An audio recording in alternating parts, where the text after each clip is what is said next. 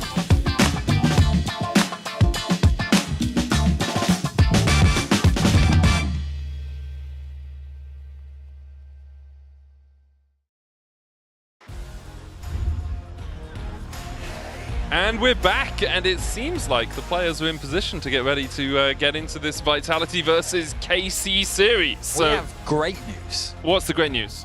League of Legends. Debatable. No, it is great news. It is great news that we're back. I was enjoying our little discussions off camera, though, which is why I'm a little sad to be back already. We're talking about new decks that you're building in Magic. True.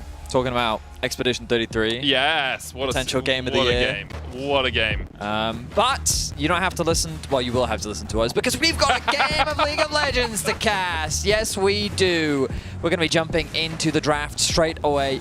No more fluff, so let's get straight into it. Tristana going to be the first taken off the boards.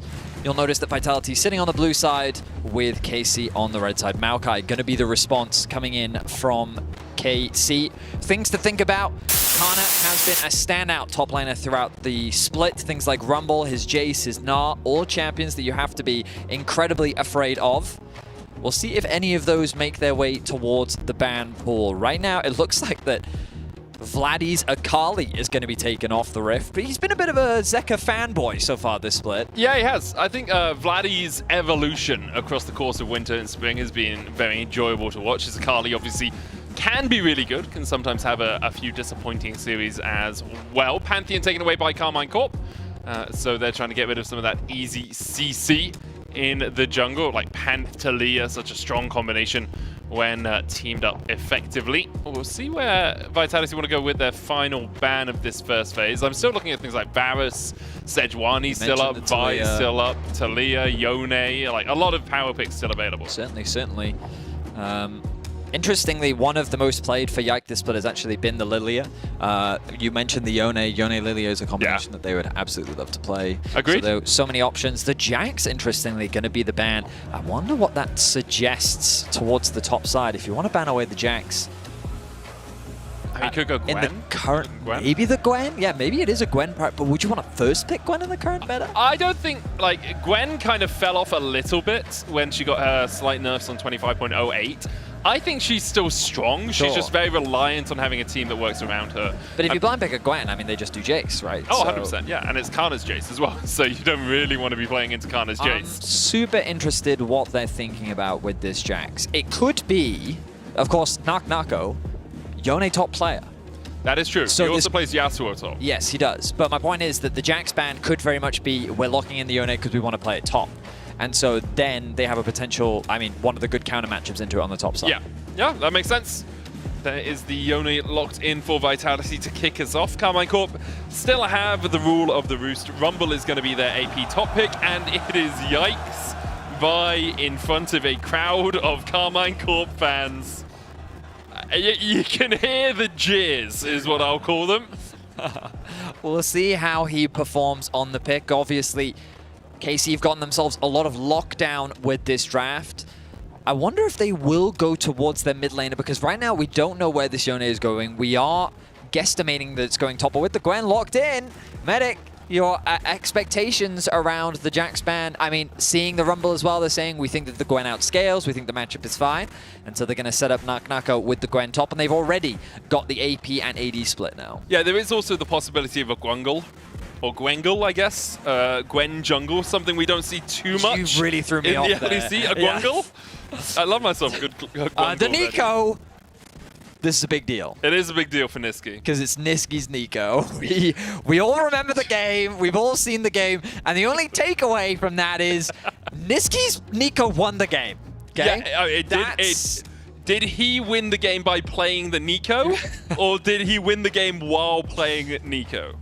I don't need to answer those questions. Okay. That's not my job. My job is to outline that the last Nico game he played, he won. 100% win rate on support Nico. So maybe. Already very solid side lane threats coming out from the side of Vitality. When we think of them as players, highly skilled individuals, that kind of has been the consensus. Macro-wise, there's room for growth. Yeah, quite a lot of it. But right now it feels like that they're setting up their individuals for success. We now need to see a jungler that can really enable them, and I think the Nefiri ban from KC makes a lot of sense. It is one of Lince's most played from the regular season, and I think it is a great enable champion. I wonder if they'll look to remove something like the Xin Zhao as well. Maybe with the Pantheon already taken away, I mean, all of the most played from Lince's has now been banned away from the side of KC. Yeah, Maoko's gone as well, Sejuani's gone. Like, you can't just play a utility jungle alongside it. I think one of the things with Nefiri is you kind of want pushing lanes, and I'm not sure how easily Vitality get push in their individual lanes currently. I think that Gwen into the Rumble can have an okay matchup, especially if you go for the exhaust teleport instead of going for the flash. But you can get pushed out of that lane relatively easily, at least early doors. Anyway, Wukong is the second ban from Carmine Corp. Talia taken away by Vitality. Trying to pinch Vladdy's pool just a smidge. I wonder if they'll continue to look towards mid. Can't really ban out supports. There's just too many of them available for Targamas to go to. Silas, maybe Azia. Oh, well. Stand corrected. It looks like they're going to go for You can ban a support, you just can't ban out a whole subsection of supports, I guess. It might be because they're worried about the lockdown that it provides, but I was just talking about the Silas, and like I felt like that was the direction that Vladdy has trended so far this split. I think he's got, when he sees the Nico, I feel like that's the only ult he needs justification, being like, I've got a nice ult to steal, I can have team fight value. And I think it pairs up nicely with Vi, just because they're both skirmish champions. They both want to get in your face. Varus likely gonna, actually I wonder if he will go for the poke builds, just because when you've got two kind of duelist assassins that want to be diving on your face. If people are already low, it's quite nice. Yeah, is the on hit better? I don't know. We'll see what Kallista's feeling. The Kai'Sa going to come through from Vitality, means that they're looking for a little bit more dive on their side. I like the Kai'Sa to team up with the Yone and the Nico going in. Obviously, the repositioning elements of Killer Instinct is really powerful. I'm trying to work out what jungle you put this with. Like, Poppy is going to get locked in. There's still flexibility in this draft, if you really want it. Nico mid, Gwen jungle. That's what I was thinking with the Gwungle, as we talked about earlier, Vedius. Right, yes. The Gwungle is a possibility. It can still take the Nico into support, Poppy jungle, Gwen top, and then Yone mid. They could put the Gwen mid, they could put the Yone top, they could put the Poppy jungle, they could put the Nico support. They have a lot of options. Let's see what they do. I think it's Yone mid, Gwen top, Nico support. Yeah, looks like it's going to be the most obvious one. Yep. No crazy shenanigans happening. Still a pretty interesting draft. Here are the pros and cons. Okay. The pros of the draft from Vitality, a lot of individual agency. Yes. The talent that this team is touted with having, there's a lot of skill expression for each individual player. Their engage is very reliant on Nisqy, which, given his track record on Nico, I mean, I'll leave you to decide. Now, for KC, their composition is a little bit more well-rounded in that it all kind of wants to do the same thing. It's got great dive, great backline access. Yeah. It's really good at shutting down a single target. They also have a lot of AoE effects, so they will fall short in the side lane department if they can't get ahead early. But in the team fights, their composition has a lot of things going for it. I 100% agree with you. I think when you get to 5v5s, I would take the composition on the right of your screens 9 times out of 10. And the only time I would take the composition on the left is if they have individual lane leads of about 2k each for them to be actually able to win it out. Oh, I mean, 2k each? Each, yeah. I'm going to be honest, I think they need quite a large sum in their pockets if they're going to be out this Carmine Corp composition. We're about to get onto the third game of the day, the first of this series between Carmine Corp and Vitality. Thank you so much to the viewers at home as well, of course, for bearing with us through all of the issues that we ran into. Who'd have thought we'd get another power outage at another road trip? But fortunately, the staff on the ground handled it beautifully, and now we're back into the action. Vitality on the blue side, Casey on the red. Yeah, if I had a penny every time the LEC's gone somewhere and there's been a major power outage, I'd have 2 pennies, which isn't much, but it's surprising it's happened twice. Yeah, for KC, they're still looking, fighting for that first place in the LEC regular season. First place does give you, you've already got double elimination being part of the top 4, but it also gives you the ability to choose who out of 3rd and 4th that you play up against. For Vitality, a win here would guarantee them at least a tiebreaker for our playoffs, but it wouldn't guarantee them into the playoffs already. And just to make things clear, it's, I don't want to say near impossible, but it's very difficult to catch up to KC for top 2. So, oh, they're locked. Fnatic and Karmine Corp are locked top 2. Oh, I thought there was still a world where Koi could still get it. No, I'm pretty sure that I'm like mistaken. 99% sure that they are locked into our top 2. Ready? Actually, yeah, I can see why. Yep, that makes sense. Right, so basically, as you rightly said, Casey's just fighting for first, but a top 2 finish regardless is still a great achievement for them, especially coming straight off the back of first stand, so much of the conversation about how they would be feeling and their slow road to recovery. In any case, we look at the early pathing, we see the Raptors start coming in from Yike on the top side of the map. His options are, he can either do a full topside clear, maybe into an early gank, or he can do the early Raptors into a bot pathing if he wants to protect his bot jungle. He's probably not too concerned about a Poppy invade, but maybe he needs to be, because I'm keeping my eyes on the minimap, and it looks like that's what he's going to do. He's immediately moving into his bot side jungle, and Linsis, leveraging the prowd that he has, wants to get cheeky with it. He's going to be really cheeky here, because he doesn't have Smite. Yike is holding onto his Smite right now. Linsis won't have that Smite for another 7-8 seconds or so. Yike's going to come around the corner and should be able to just use this summon to steal this away. Linsis pulls the blue round the corner, trying to get it low enough, maybe to smite it away, but doesn't have that smite still. So I mean, Yike is just playing for the level 3, isn't he? He has the smite available to him. The problem for him now is Niski and Kazi have the push through bot, so they can step in here. It is a single camp lead for Yike, but likely going to lose his blue now that Linsis' smite has come off cooldown. I mean, ultimately, just a lot of time being wasted. Yike, of course, does have that slight advantage for the time being.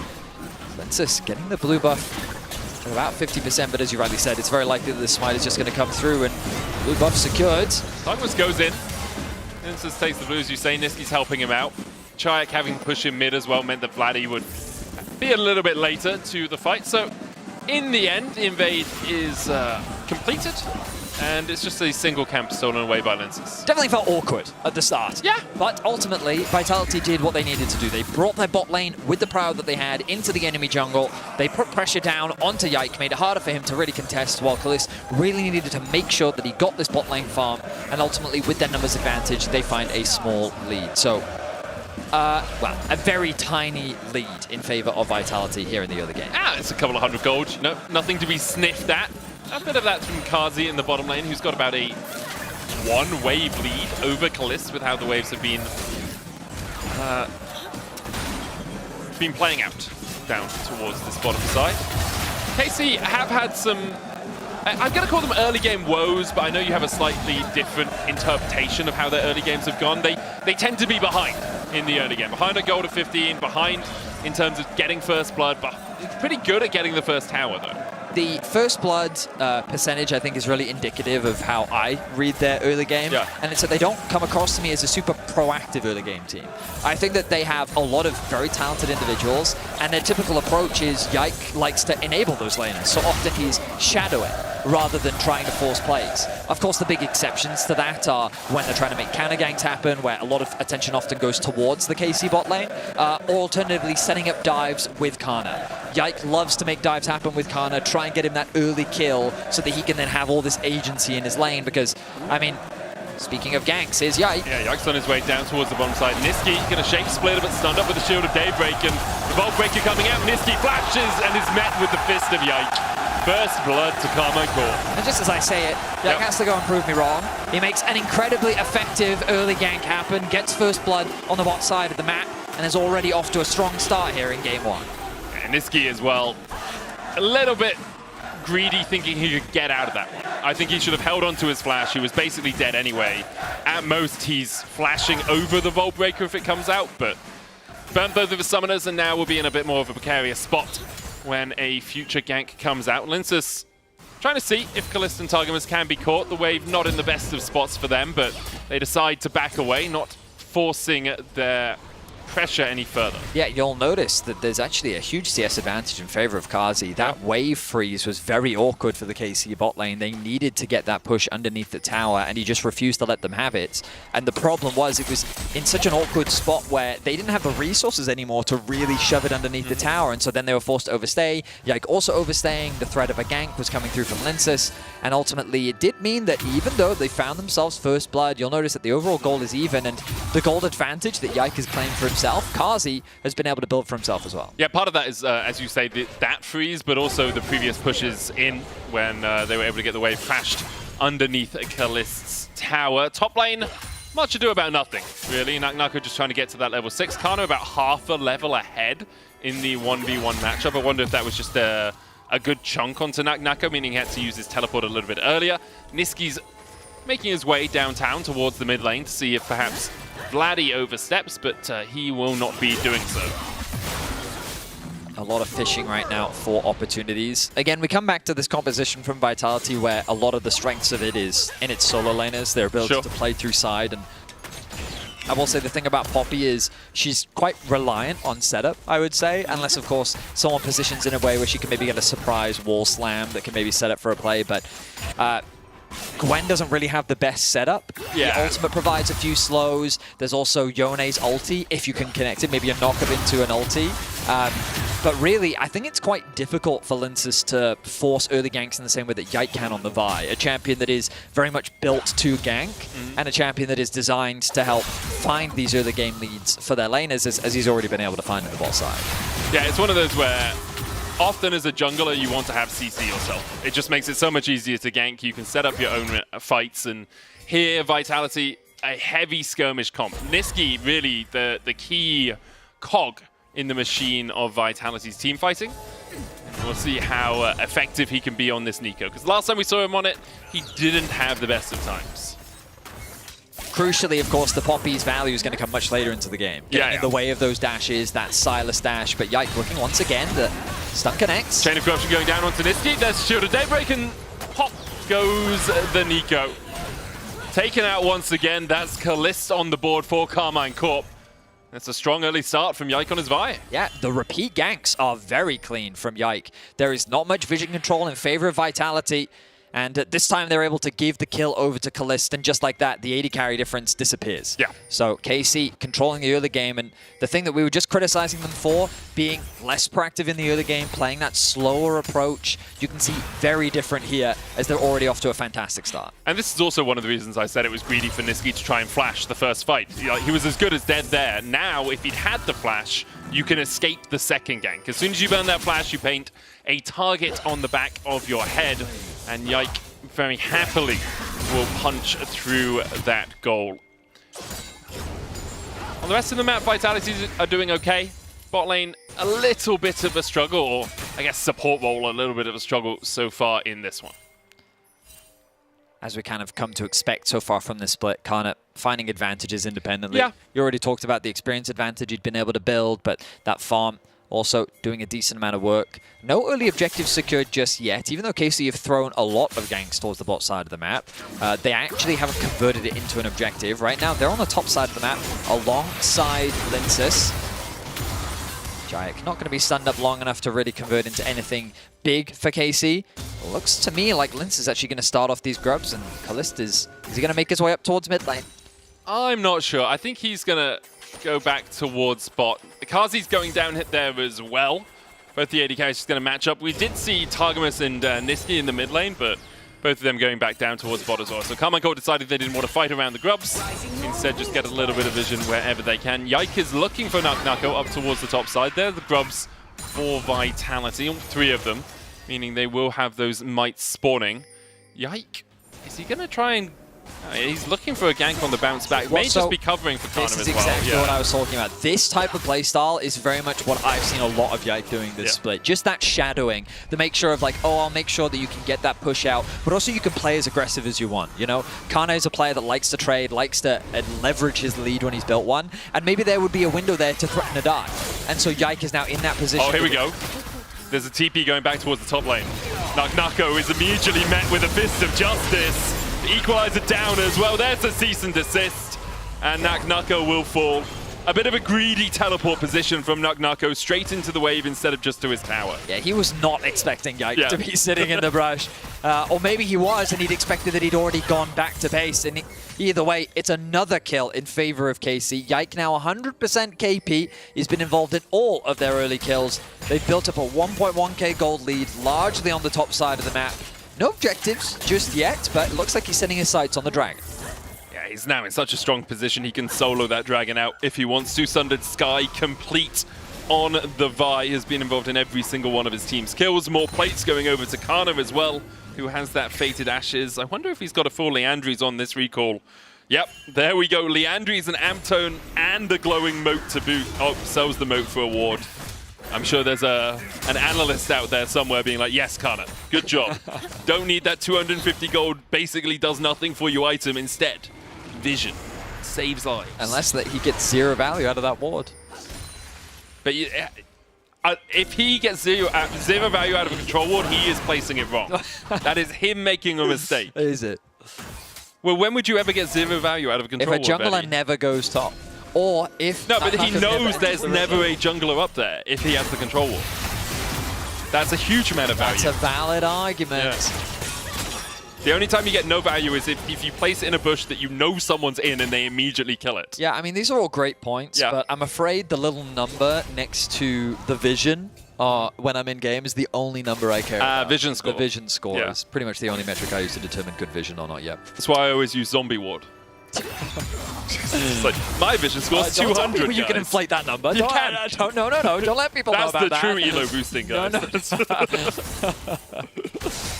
You know, it's the same way that Jarvan, he's like, guys, look at how valuable I was this game. Oh, 10 assists off one fight. How did I do it? Well, of course, no objectives on the map right now, so neither team really set their sights on anything in particular. You could fish for early towers, but again, I think both sides are quite happy to scale. Laning going very well in favor of KC for the time being, but of course Vitality waiting for those crucial spikes, and as Derek said last week, Chayak basically at full build, just needs those Zerka's Greaves and he's basically good to go. Oh, Fate sealed, cease and desist, gonna chase him underneath the tower. There's a flash up's gone down, ducked into a counter Fate sealed. As Vladdy picks up the fourth for Carmine Corp. Now Kalist and Targumans have to survive. Pop Blossom flashes forward, Kalist stunned into the wall even after his flash and his cleanse. Good dive from Vitality.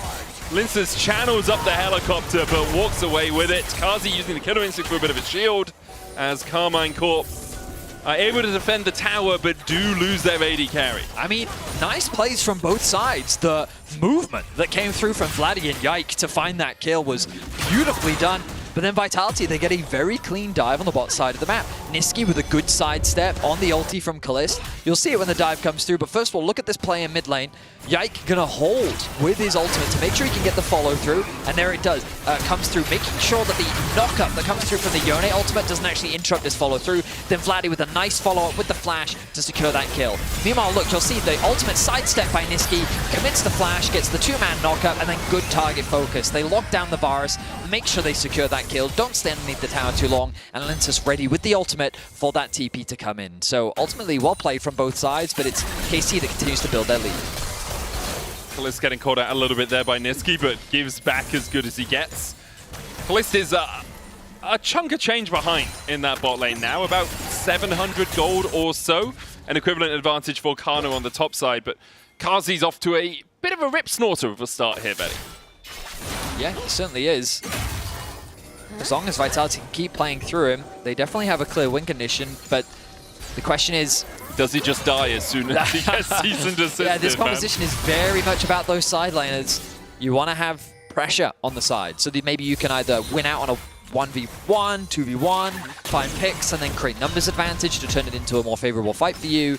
If you're just grouping up playing front to back 5v5, I think it's going to be much harder. Not to say that it's impossible, of course. A nice Nico flank, a good Gwen positioning. If Gwen can easily get onto Kalista, it can change the dynamic of a fight very quickly. But just on paper, it's much easier for KC to play the front to back. It's really about whether or not Vitality can find those picks at the start of a fight, or as you say, play through the side lanes. Rift Herald currently the objective that both the teams want to battle over. Nako has teleport, whereas Kana does not use his to get down towards that bot side tower earlier on. Nuko as well with the Riftmaker trading in. Niski caught out, Zenith Blade. Tries to get away. Good keeper's verdict onto Targamas. Linces goes in with the stun as well. Pop Blossom from Vladdy. Stolen away. The counter pop from Niski, where he's the one that goes down first. He's an assist for the chase down onto Shayak, who tried to jump the wall but couldn't escape. Targamas still chasing into him as Shayak is taken out by Kalis. Carmine Corp come on top in the fight once again. It's 3-for-1 in favor of KC. The initial play looked so promising for Vitality, locking down Yike, making sure that he didn't really have any avenues of escape. And then when the ultimate came through from Niski, you feel like that it's a done deal. So an engage quite deep from Targamas makes it a little hard to follow, but then that knockback from Linces, the target focus is good, but then see this play from Vladdy. Gets the knockup onto the back line of 2. It kind of splits up the follow-up engage from Vitality, allowing for the re-engage to come through from KC and turn the fight in their favor. It only goes a little awry because they turn their attention onto Kazi, but ultimately Kalist gets himself the double and KC walk away with 3 kills. And now Kalist ahead in terms of gold in the AD carry position. That's all it takes. We talked about the power of Carmine Corp's team fighting composition. Well, you see there why it is tricky for Vitality, especially if Vladdy steals away that Pop Blossom and just splits up the fight like he did. Now has the Rocket Belt alongside an Alternator and 8 stacks on a Dark Seal in front of his home crowd. Is he going to get out the book, Vedi? I mean, I definitely feel that Vladdy is locked in. He's obviously had a fantastic split so far. 100%, yeah. I would say that some games he's been pushing his limits very extensively. But this game, I feel like he understands exactly what he can and cannot do. He's finding really nice engages, and I mean, he's... So you're saying he should buy Medjay's? Yeah, I definitely think he should buy Medjay's. I always think a good read is always a great thing to bring to the Rift. Yeah? Reading your opponents. What would be the book that you'd take to Summoner's Rift if you had to? I'm not much of a reader myself. You're just not going to pick a book? No. You could pick solo leveling as Yike is getting picked in the Rift Herald pit. Doesn't have a chance to get out of there. Now Rift Herald started up by Vitality. Carmine Corp, I think, were playing for the mid wave, and Yike was just caught out by himself. Yeah, I mean, I'd love to be able to explain the rationale there from Yike, but I'm just going to say great pick. It's buy time, I believe, is Yike's rationale. I guess he just assumed that he was safe. He had the Q from Vi and he thinks that he can get out, but then Poppy shows up and says, "You remember what I do, right?" And he's like, right, yeah, nope, can't do that. In either way, Vitality find themselves another pick. They are looking to get themselves the first tower of the game. That'd be a very nice pickup. Nuko gonna dance forward here. Kalist is on mid tower, but with the Rift Herald charging in, that will be first tower of the game over to Vitality. Kalist has to flash away from Niski, and oh my god, he missed everything! The killer instinct in! Okay, Kalist was feeling himself, but I'm pretty sure he needs to take a step back after that one. Everything missed at the start, and then Niski was like, okay, you have flash, I'll just use my ultimate. Really good punish from Niski, as you rightly said, with the flash gone. There's no reason for Niski not to follow up, and Kazi having his ulti there meant that he could easily follow up on the play, and just like that, the 1k gold lead that KC had built for themselves quickly dwindles. As tower secured on the top side of the map, setting up for a potential dragon could be risky just because they don't have Niski's ultimate available. Kazi's ultimate also on cooldown. Linces is sort of in the area, but either way it would be a difficult contest. For now, no dragon going to be started off. Yeah, Niski getting the Rocket Belt kind of mitigates the fact that he doesn't have that flash as well. Gives him at least a little bit of a gap closer on towards that back line, but still no ultimate for him for about half of its cooldown, so they'll be waiting for that one to come back up before they look for a proper Barney. Chayak here, playing safe, playing back, knowing that he doesn't have any support on this side of the map. Carmine Corp are starting up the Drake and should be able to secure it before anyone from Vitality can challenge. Easy objective secure. So KC now making their way back towards the mid lane. I still want to come back to this book point at some point. You know? Okay, we're just going to leave it. All good. The outer towers become the next main focus for both sides. Of course, there's a lot of melee champions on both sides, which does make sieging a lot harder. You kind of need to win a fight, or you need to cross-map in order to secure these objectives. Linces has spotted Kalist out. Flash, looking for the knock into the wall, cleanse away. Keeper's verdict coming out as well. But now Linces is on the wrong side of the rift, collapsed on alongside Niski. There's a Shield of Daybreak. Kalist survives well. Vitality lose 2 for deigning to kill Kalist. It was a very overforced play. Yeah. The fact that Lentus also didn't even connect the stun, Kalist reacts with the cleanse regardless, but the reality is that there were only 2 members, proper follow-up wasn't there. Vitality thought that they'd found a pick, but ultimately they fell prey to the aggression of KC themselves, looking to be another Adakan secure. That could have been a window where maybe they converted into the bot tower, but instead looking for the longer-term prize of the Adakan. And we see how many petals as well they get from it up at the top of the mini-map. Vladdy going in with the Pop Blossom here. There's a good amount of damage. Oh, prediction on the timing for Chayek to bounce back to his soul. Vladdy gets the 1v1 solo kill, and Carmine Corp regain their 2k gold lead. He's definitely locked in. Yeah. I did not expect him to win that. We go back to this play. Nice step there from Kalist. Notice how he walked towards the right to make it harder for him to get connected onto the wall. Oh, we turn back to live. Quick, another action. Decent assist onto Niski. There's the Pop Blossom out from him. Now Knuckle's here as well.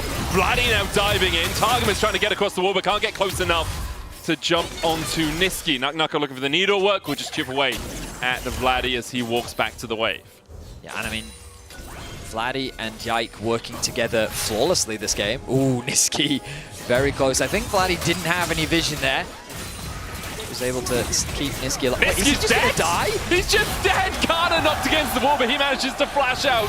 Targumus looking for the flank, the Solar Flame into the equalizer. Good double keeper's verdict from Linces will keep himself alive for the moment, but he has to walk back over the fire to escape. Yike gets the kill. Vitality lose 2. And yeah, it wasn't the best sequence for Vitality. Punishment after punishment as Vitality overstepped their boundaries, and Niski with a massive misplay. Kana, with one of the easiest kills of his life, finds a pick onto Niski, and that just gives them the window to engage. Lensis did what he could. He used his ultimate to try and create some space for Laz team to disengage, but it just was not enough. And Kalist adding insult to injury, gonna wait for the cannon minion to fall, deny that tiny bit of extra gold towards Naknako, and he's gonna secure the tower for KC. Yeah, now a 3.5k lead for Carmine Corp. We'll have another look at this. Like, Niski is already quite low, and then he just walks towards Kana, gets hit with 2 harpoons. I mean, not much needed to break down there, really. He got the root, though. We're back to live. He got the root onto Kana, cease and desist onto Linces. He's dead now, you have to feel. As Yike will claim his 4th of the game. Chayek unbinds his soul and sees that his blue buff has been removed from the rift. Niski walking in with the clone. The shape splitter will only spot out Carmine Corp stealing away more of the jump. I mean, Vladdy and Yike, they're just padding out the stats now, roaming around as a dynamic duo, constantly finding pick after pick. The gold gap continues to grow as Naknako trying to get something back on the side lane. But KC, they came to play in their home crowd. We've been hearing a lot from them that I remember Kalist saying about halfway through the split that they're only playing at even about 40%. There's so much more for them to show, and this is the type of performance that we're expecting from a top team in the LEC. And Broken Blade, even on the analyst desk, was saying that he confidently believes that KC is the best right now. Of course, he wants to prove them wrong as they play up against each other tomorrow. But KC with a fantastic game 1, being led by Yike and Vladdy in this mid-jungle combo. Yeah, and for Vitality, you're sitting at 3 and 4. You have another game tomorrow, obviously. That will round out your 9 series for the split. You do really want to pick up one more win if you can to almost guarantee that playoff spot. If they win here, they would get at least a tiebreaker if they win in the series, but right now that is looking like a very dim possibility for the Wasps. Niski stepping forward, his vision is clear. That was a useless control ward, Betty, by the way. Thank you. So just in case you were still trying to identify them. Targumus coming across, Kana a little bit pushed forward as Vitality have cut off the rest of his team. Nuka goes in, first needlework doesn't connect, but the second should. There's the equalizer. Kana, though, has a stopwatch, and Targumus jumps with Kazi. Cleanse away from Kazi. Kana down first. Targumus looking for the solar flame, but Kazi has the fancy beat on Yike caught with a fake seal. Pop Blossom coming out as well. And Targumus goes down. Vitality are going to get 3 out of this, and they don't lose a man. Kalist and Vladdy unable to respond in time.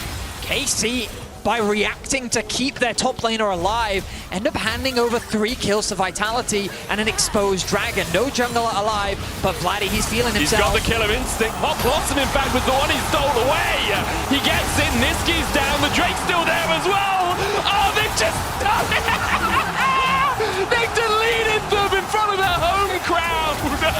4-0 from Vladdy and Kalist. In the 2 versus 4, Vladdy and Kalist make magic happen. I mean, really, Kalist, he was just the backup to Vladdy in that play. And we'll get to that in a second, but let's remind ourselves how this started off. It's Kana getting caught in a side lane. KC come to his rescue, trying to help, but Vladdy gets knocked away. They realize quite quickly that they're at a massive numbers disadvantage, and there's little they can do. Kalist and Vladdy have to watch as their team fall, and Vitality begin to regain some confidence. But Vladdy says, no, I'm not letting you get away with this. He steals away Niski's ultimate. He forces the flash out from Kazi. He's expecting it because he doesn't even flash after him. He flashes up into the river to set up for Kalist to land the arrow. And then he turns his attention to the remaining 2 players in the pit. Beautiful play by Vladdy. Equalizer down onto Niski. There's the solar flare follow up as Linces has to flash away. Chain of Corruption doesn't quite land from Carmine Corp, but they do force Niski out. They force his flash as well. Baron a possibility for them. Still only a 4,000 gold lead. Hasn't extended by too much, but they are still getting those petals. 33 for them right now. Baron has been begun. Vitality looking to challenge. Niski has no flash to get in here with the Pop Blossom, and they turn on him immediately. He will use his ultimate, but to no avail. The dive onto Shark. He face seals out, and Vladdy follows him! Man, this guy is on absolute fire right now. Even tried to abscond up, dug back onto Jaya because he bound his soul back into his body. No TP for Vladdy, though. He's going to push out this top wave. It feels like the Baron has to be stopped for now, at least, by Carmine Corp. Oh, yeah. I think that doing that objective would be far too greedy. Another pick on Aniski.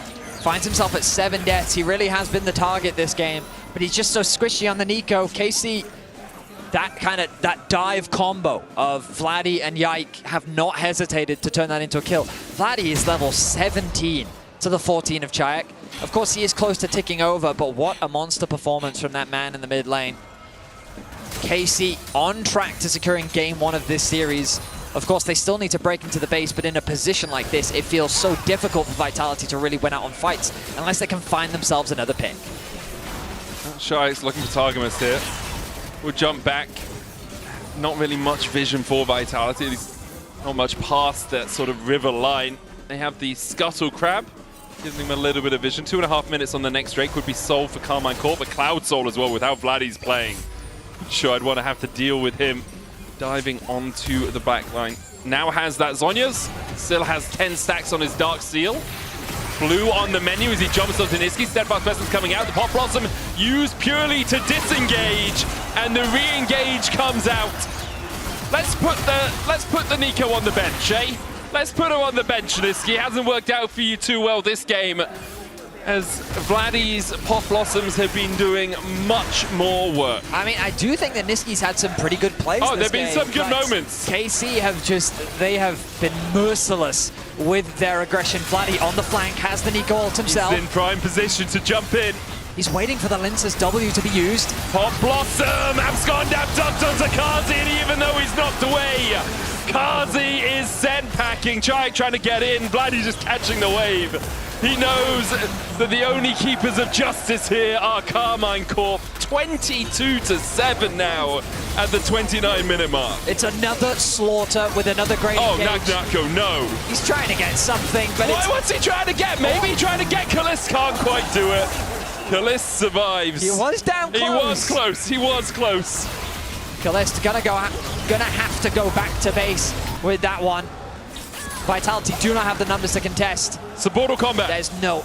Can you remember the Mortal Kombat theme song? I can't remember it at all. Actually, it is in my head. That is not it. I know. That's the Pink I told you Panther I couldn't know. Pink Panther is... Khan is here to break up Mortal Kombat. Oh my goodness. As you can tell, Carmine Corp should win this game. Yeah, it's looking pretty good for them. 30 seconds until Dragon. Baron secured means the resets are going to come through. We look at the engage. Targamas doesn't quite connect with the Zenith Blades. The ultimate from Kana as well. In just the right position. Nagnako realizes there's nothing else he can do. He goes to back away. And even though he gets close to finding a trade back kill at the very least, yeah, I guess at this point he realized, well, my back has been interrupted. I may as well try for something. The overheat comes through, but the flash stun from Targamas. Maybe a little unnecessary, but maybe it was, considering how close Kalist was to losing his life. Also, it just feels really good as the support to be like, huh, I was hiding in the bush all along. Here I am. Drake has been started. Ooh, dodge there from the Void Seeker, but Kalist, oh, he gets it! He kills off Nako. Almost dead himself, but he survives. Kazi, Vladdy, he was invisible, Vladdy! You gotta stop doing this, Vladdy! It's incroyable from Vladdy! He's built a wall and he's making Vitality pay for it. That wall is damn blue today for Carmine Corp. Kill after kill. The flash in from Yike just keeps going. The equalizer as well on Linsus. He can flash away, but I don't think even the safety of his base remains to him anymore. Carmine Corp gets soul. They win the kill. They get an ace. They win the fight, and they should take the base of Vitality. Nothing but a slaughter from KC. There was one good fight from Vitality, but it was not enough. I mean, that's a demolition. The explosiveness of Carmine Corp over the last 3 minutes or so was a delight to behold.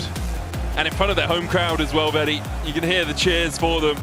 10-0-10 for Vladdy. Just a monster performance. He got a Medjai's at the end. 24 stacks is how he finished it. What better way to go to a short break, Veddy? We'll be right back after this. Don't you go anywhere.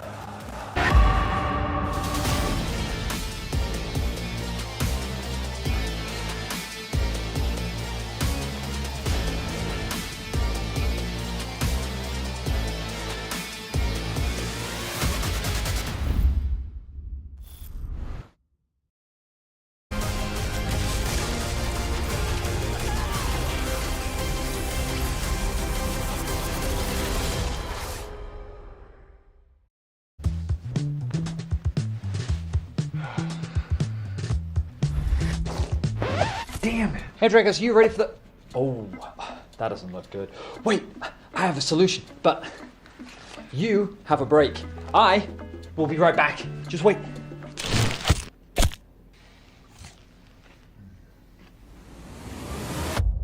Have a break.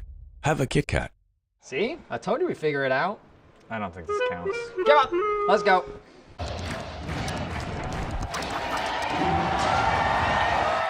Red Bull gives you wings.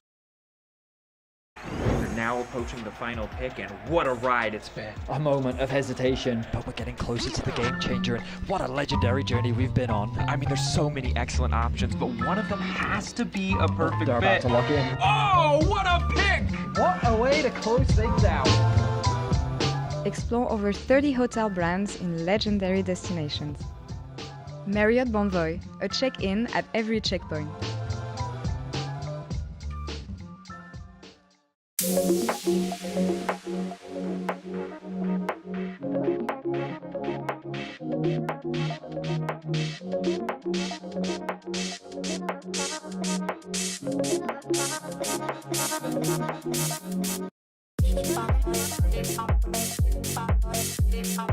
Bye.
That Silas dash, but Yike looking once again. The stuck connects. Chain of corruption going down onto Niski. There's Shield of Daybreak, and pop goes the Nico.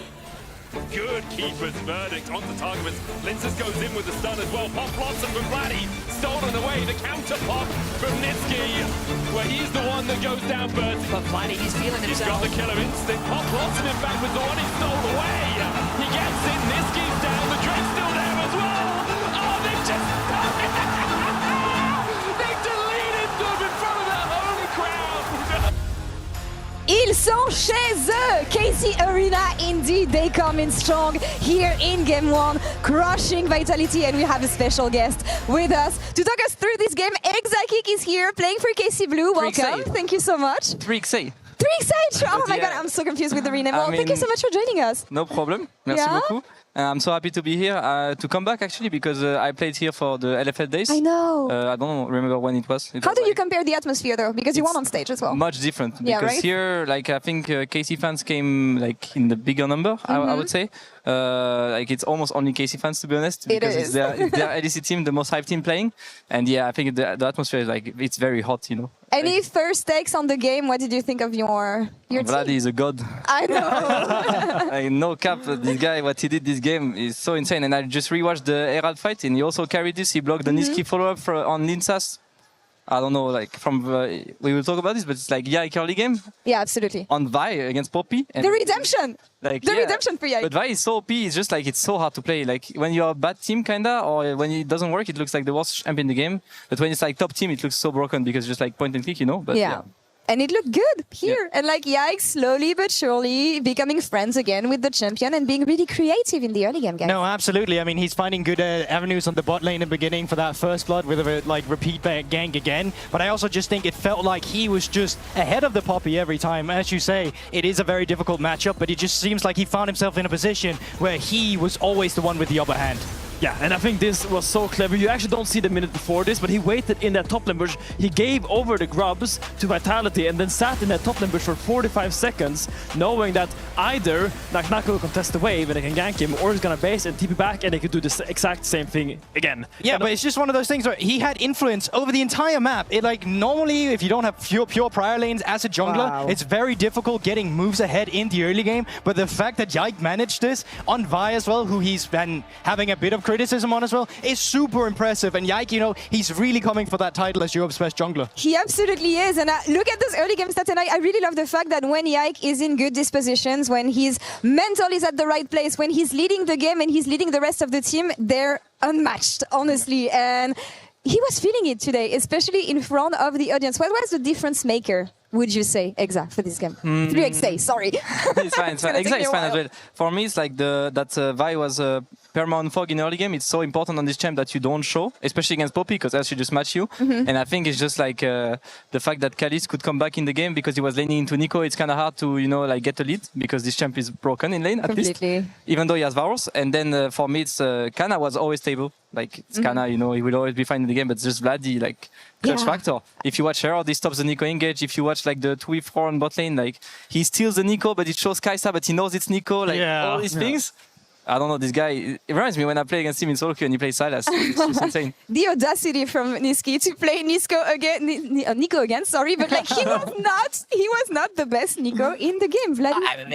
His early game was a bit better this time around.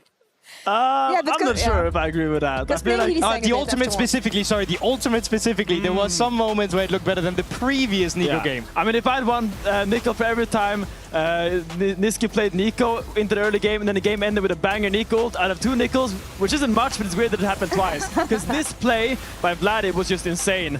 And he's just like, every ult by Vladi just connected. He was just always on point in these fights. And I feel like his presence was just known by everyone. You can make an entire montage out of the performance from Vladi in this game. Like the absolute 1v9. Well, it's not even 1v9 because everyone's doing well. Yeah. But the fact that his mechanics was so on it and he was in a position where he could go for so many skill checks and win the skill check every single time. Unbelievable. Like, what a performance from Vladi. We had this discussion with Broken Blade, actually, 3XA earlier, about the fact that Vladi is coming, he's coming for caps. He's coming for caps as the best mid laner in the LEC, and his trajectory and progression has been phenomenal. I know I'm playing for KC, but yeah, you're I feel biased like, a bit, but it's fine. I feel like he already came for caps, you know, like he's already taken the spots. Like, I think he has this clutch factor that not a lot of mid laners have, you know, and you can see it. I mean, I scream sometimes, like from solo queue, like even in competitive, this guy has no fear. He has legit no fear, and he's just going for the plays, and he always mechanically clutch it. Yeah, I think it's the willingness to go for those plays as well, right? You have some mid laners who know, okay, if I just do this and do my job, maybe we can win the game. But Vladi, like Caps as well, has this instinct where I know where I need to put myself, where my own mechanics and skills can make a difference in this game. And it's the confidence that comes with it, not only just from on the Rift, but also with the champions that we're seeing. We've been seeing the Sylas, the Yone is already a staple, the Akali as well, right? It's all of these champions where you know, I'm picking this because I can be mechanically better than you. I mean, that's the thing. He came back from Korea after facing Zeka, and he was like, guys, I'm coming from that guy next. And he was saying, especially when he was playing Akali, he's like, you don't want to look good on Akali. You want to prove the opponent that you can flex on them. And honestly, he's doing this with every champ he has been playing. And this game was just another testament of this. I want to award some baguette points. We have an actual baguettes now. Exa, for the aura, the swag, the flair that these players can bring to the stage, we want to award baguette points. So far, we had positive baguette points. I actually want to put Niski at 1. Oh. I actually want to, yeah, I want to. I want to take his aura points away after this Nico performance. Let's bench the Nico, guys. You can like put maybe the baguette on the left for Niski. Yeah. Only for this game, right? And I think like Kalis and Targa are a bit more up, and you can make Vladi French at this point. We can claim him. We can you can make him French and put in like mega baguette. Amazing. Looking at the next game though, what can we expect? I want to look at the draft here and take a look at what we had so far, because I like the idea of the flexibility of Vitality's composition. Yeah. Didn't work though. I think crucially, Jace just went through the entire draft that first game. And Casey really came in and showed that they actually prioritized the Rumble over Jace, which was like, okay, sure. But now coming into game 2, Vitality still has this Jace they need to think about, because Kana will just first pick that, because that is also a champion that he has shown he will just carry games on. But I also think next game, there's just so many open up slots for what you want to ban, because so many of these champions you're seeing in this game sometimes is permaban. You're seeing the Rumble, you're seeing the Vi, you're seeing the Varus, you're seeing the Yone, you're seeing the Gwen, right? There's so many champions here where you now can say, well, we know that Asir is high priority. Is that something we want to deal with now? Sejuani, well, was banned here and Yone's out, so maybe that's not so good. But yeah, I'm looking at Asir and Sao as a power duo for the next one. I'm thinking like Azir, Nafiri, Xinzao, as you said, Talia for KC as well, like very poor pick. Jace for both top laner, kinda, I think. Yeah. On Besa, like all these, everything is open. Only like Varus is out in the bot lane, so at least that's a good thing. Now we are gonna find like fun champs. Probably gonna be like Ezreal into, I don't know. Yeah. But Misfortune, something like this, Jhin. But yeah. Any chance that Vitality can clutch one and bring us a 3-game series? I mean, if it happens, for me, it has to be through the bot lane. I actually think, despite everything, Kazi did a very good job at stabilizing down there with how many ganks was thrown at him. And I know you said the Nico was the reason why the Varus fell behind, but I also think Kazi did a good job at finding a spot where he could hold the wave outside a turret. So I think, for me, despite the solo laners having shown a lot for Vitality, I really want to see Kazi in a spotlight where he can 1v9. And I also want to see Lynsas on something a bit more proactive. I feel like the Poppy, you're always going to play reactiveness. I feel like Poppy thrives when she can either dive or counter gank. And I feel like this game, we didn't really have the opportunity to do either of them, partly because of Yag's creativity, but also due to the fact that his laners weren't just that active. And I feel like he really wants to be a champion that can skirmish heavy in the jungle and let his laners move to him. Something like a Xin Shao, a Pantheon, anything like this. I think this is really where Lynsas thrives, and I would love to see Vitality give him more agency in the draft coming into this game. And we've seen them do this before and won this before. Let's see if they can do it as the biggest enemies of the arena here. But so far, the arena is blue. The Rift is blue. KC leads the series. So let's see what the second game has to offer. Casters, over to you.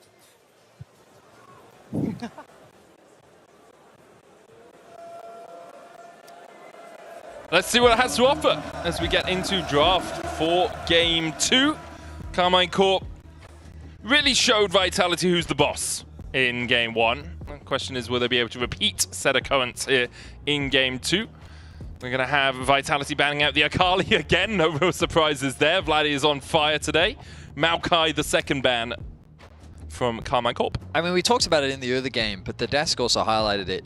I guess, considering the Vi stigma that's associated with Yike, in hindsight, I guess I should have talked more how impressive it was, because the man, like, I would say in recent history, like, obviously, he's having a great split, don't get me wrong. But that Vi stigma kind of sits around him. But that was such a great redemption game for him. Excited to see what he pulls out here in Game 2. Looks like the bans are pretty much staying exactly the same. The Tristana ban from Vitality kind of indicates that they don't want Yike playing Lilia to me, because you've lost your two AD mid laners with the Yone and the Tristana now removed. Pantheon banned away. And we'll see where things round out. It's a Jace ban from Vitality. Yeah, that does make sense. Yeah, it does. Yep. You do not want to run the risk of giving Kana that Jace. He still has his Gnar, though. Kind of when we think of the three big power picks, it is, of course, the Jace, the Rumble, and the Gnar. But Ambessa quickly falls right behind them. So Kana has plenty of champions that he can have his independent agency on. As we kind of think about that first pick, Azir, we think a lot about as being a priority pick. The Talia as well. I mean, yeah, the Talia hover makes a huge amount of sense. It gives you so much mid lane control. It's one of the best mid laners in the game right now, especially when you think of Azir being the next one. Talia's just one of the best champions into Azir. Yeah, she's really solid into it. A lot of people have been taking that handshake anyway, though, and just playing the Azir into the Talia. Wukong was the final ban from Carmine Corp. They have relied on Kalist's MF from time to time, and it looks like that might be what they're doing again. Problem with this pick so early is you still have the option of Vitality just going Braum on 2-3 here, which is obviously really nice into the MF. There's an Neferi as well for Yike, so a carry jungler for the Carmine Corp man. Very interesting what direction Casey's going for. A little bit more skirmishing, a little bit more early game power. Of course, they were already able to find huge advantages on the bot side of the map in the previous game. Leona is taken away. Rel, likely going to be a high priority pick for the side of KC. With the Xin Zhao coming in from Vitality already, they've got a very powerful mid-jungle duo in the early game. Great skirmishing power, great CC, great follow-up, just overall a great pairing. Now the question is, do they want to lock in their AD carry for themselves? Maybe they want to deny the Rel, potentially even picking the Braum that you mentioned. Right now they're hovering over the Jhin. I mean, getting the AD carry here would make sense. We have seen some good Jhins and some Mosquito Jhins over the last couple of weeks. That Static Shiv rapid fire combination. Ryze is the lock. Insta-lock. Yeah. Vladdy obviously very comfortable on the Ryze. We're seeing a resurgence. I was going to say a rise of the Ryze, but that's a little bit self-serving. We're seeing a resurgence of the Ryze. I think a lot of teams, especially over Spring Split as a whole, have gravitated towards globals.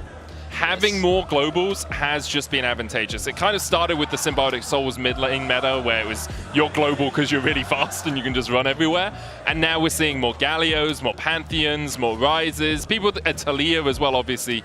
A semi-global, just people that can be in multiple places on the map. Internationally, I've been seeing this Ryze as an answer into Talia a lot. And personally, I don't like it just because I think Ryze has to get quite close to be able to trade with the Talia. One thing I will say, though, is he just clears waves so fast at a certain point that he just does such a great job in a side lane that I guess they're thinking about your ability to clear the wave, move into river, have the ulti to potentially collapse first. And so you're completely right that having that ulti to potentially match the Talia, along with having good wave clear yourself, does make a lot of sense. We move into the second phase. Ban supports naturally become the priority. Nautilus and Alistar ban heavily suggest Rel. Yeah, Rakan ban as well, coming out from Vitality. So it is pure support bannage is what we're seeing. And Bessa the final ban away, trying to get Kana onto something he's a little less comfortable on in the top lane, but he's still comfortable on a bunch of different things. It's not going to be Melio or Draven, I'm afraid, guys, when you are looking at your supports. Or Kalista, it is going to be Rel. Yeah, it was...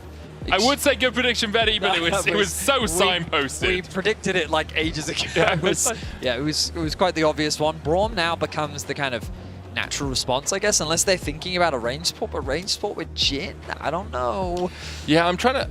You could go for something like the Renata if you really wanted to, just to try and disengage the fight. But Braum Jin, I don't like too much because obviously Concussive Blows is such a strong passive, and Jin takes a while to get there as he has to go through all of those shots.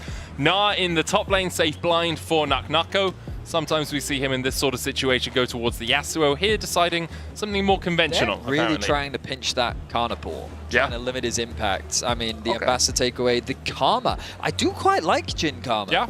I think you have a lot of power, a lot of poke. It'll give you a lot of agency in the 2 versus 2. And I think that Karma is just a good champion that can help support and facilitate the Xin Zhao as well. Kennen going to be the response to a Yorloff in the top side. And I think it can be a very good matchup for the Kenner. What? Sorry, a Yodeloff. It just sounded like you were yodeling. Yodeloff. Yes, exactly. Yeah, it can be a good matchup for the Kenner. Yes, it certainly can. And again, we turn our attention to the team fight value that this composition from KC brings. High, for those low, not that medium? familiar with League of Legends, ultimates, the button often bound to your R key, when pressed in conjunction with another, can create some cool effects. And Casey's composition is quite good at that. It is rather good at that. Rel ultimates, the MF ultimate, the Kennen ultimate synergize so nicely with one another. You have the Rise to primarily play through the side lane. And while again, I think Vitality do have slightly better side lane options, it's a question of can they get those side laners to a point that Casey is forced to split their resources, minimizing their actual teamfight value. I'm trying to work out what we're going to name the combo of Slice and Maelstrom, Magnet Storm, and Bullet Time. I was thinking like Trash Compactor, because it's like an electrical magnet that squashes everything, and then you have the bullet shredding it. Called? Slicing Maelstrom. Then isn't it just the Bullet Maelstrom? But there's Magnet Storm as well. Although a Maelstrom, you could argue, is a big storm. Exactly. Yeah. Because that's what I thought to myself. Isn't it just the... That magnetic Bullet Maelstrom. I think you... You need all 3 names in there, Vinny. Yeah, Storm is your easiest one. That's the one you should focus on, I like the Trash Compactor. Because they use magnets to crush everyone together, and then it's electronic magnets, or they're electromagnetics, sort of flux comment in there, flux capacitor? Capacitor? What? Flux capacitor is from... not relevant at all to this. It's from, what's it called? Back to the Future. Okay. Do you know Isn't the flux capacitor what they use to travel back and forth in time? I don't know. I actually watched that movie once when I was very young and haven't watched it since. You should watch it again. It's a good movie, man. Yeah, Back to the Future is a classic. Rather stick to my more modern day movies like... Gone with the Wind. The Expendables. Oh, yes. What a classic. The Expendables. Yeah, classic. Oh, we saw a little bit of vision being gained by Yike early on. He's starting topside again, as is Linsus, it seems. Both the bot laners going down towards that bot side. We didn't talk much about the mid matchup. As you say, Rise can clear out the waves pretty quickly later on in the game. Early on, he struggles a little bit because really you're trying to overload that spell flux. Yeah, it is quite funny watching a Rise just do flux into flux into flux. But yeah, he gets away with it pretty quickly. Yeah, But it's pretty much similar to Talia. The difference is that Rise... ooh, Nisky. I don't know what you can do here aside from... Oh, I can do that, Betty. A bit unfortunate start to the laning phase. Hey, you got Prio. I mean, what's crucial is he's done damage to the wave, which then helps them get that early push, as you rightly highlighted, Vladdy. So the traditional approach on Rise is to start with W, and you just kind of walk up W in the face, chuck an auto attack, get a bit of damage down. Kana threatening to chip away at Nako's HP. Kind of a bog standard early start to the top side of the map, and there's that bot lane early prio. Looks like this time around though, Linus not looking for an early invade. Yeah, Yike doing that same clear that he did in the last game though. Goes Razor Beaks into Wolves, into Gromp, into Blue, and then back to the other side. So just expecting with Vitality's bot lane having that push that Linus might look for an invade. Yeah, and the idea of it, for those that aren't as aware, is that if Yike just clears his top side, expects the invade, and then moves into enemy top side, he leaves his bot lane susceptible to a dive. The stacked wave, the level advantage that Vitality would have, it would be really bad for his bot lane. So by doing this, he's in a position to cover his camps, and he's in a position to protect from the dives. Oh, flash in. Flash, Shadowing Strike, double stun, double knock as well. Kazi low, down to half HP, and now has nowhere to go. The Hounds will chase him down. Niski heals, trying to run away from Yike, who eviscerates him, but only down to half HP. Niski able to escape. Meanwhile, in the top lane, Kana down to half of his health pool as Nako chips away at him. I mean, it's just a rinse and repeat. Yike utilizing the tool set of the Nefiri to sneak over the wall, sneak past the vision, and set up for a gank. I will admit, though, I don't think his presence was necessarily needed. The bot lane had so much damage between them, but by pathing behind Kazi's escape route, he didn't burn the flash. He realized he had no way to escape. So even if he didn't do a huge amount of damage, his simple presence enabled him to get that first blood. Does put him behind in terms of jungle clear. As you can see, Lince's able to take a couple of extra camps over Yike, who still has only done 4 in totality. We'll get this Scuttle Crab, though, as Lince spots him out on it. Lince is going to make a beeline for that top side Scuttle, but mid-wave is going to be in favor of Karmine Corp, as is top, so I don't think Lince can really challenge for this. Yeah, it's an interesting one, isn't it? I would actually expect Yike to immediately go towards his Raptors, start re-clearing on his top side of the map, because like you can just afford to give up the crab, but no, he's working with Targamas. You take all the crabs you can get, Betty. Everything. Gold denied from your opponents. Kalist here, in for a world of hurt. His support has been spotted in the mid lane, and Niski immediately opens up. Kazi trying to get close enough. Couldn't quite get in for that next auto. So that's the only downside. No pots available to Kalist as well. Leaves him in a very dangerous spot. Support very quickly on his way down. The potential route will connect.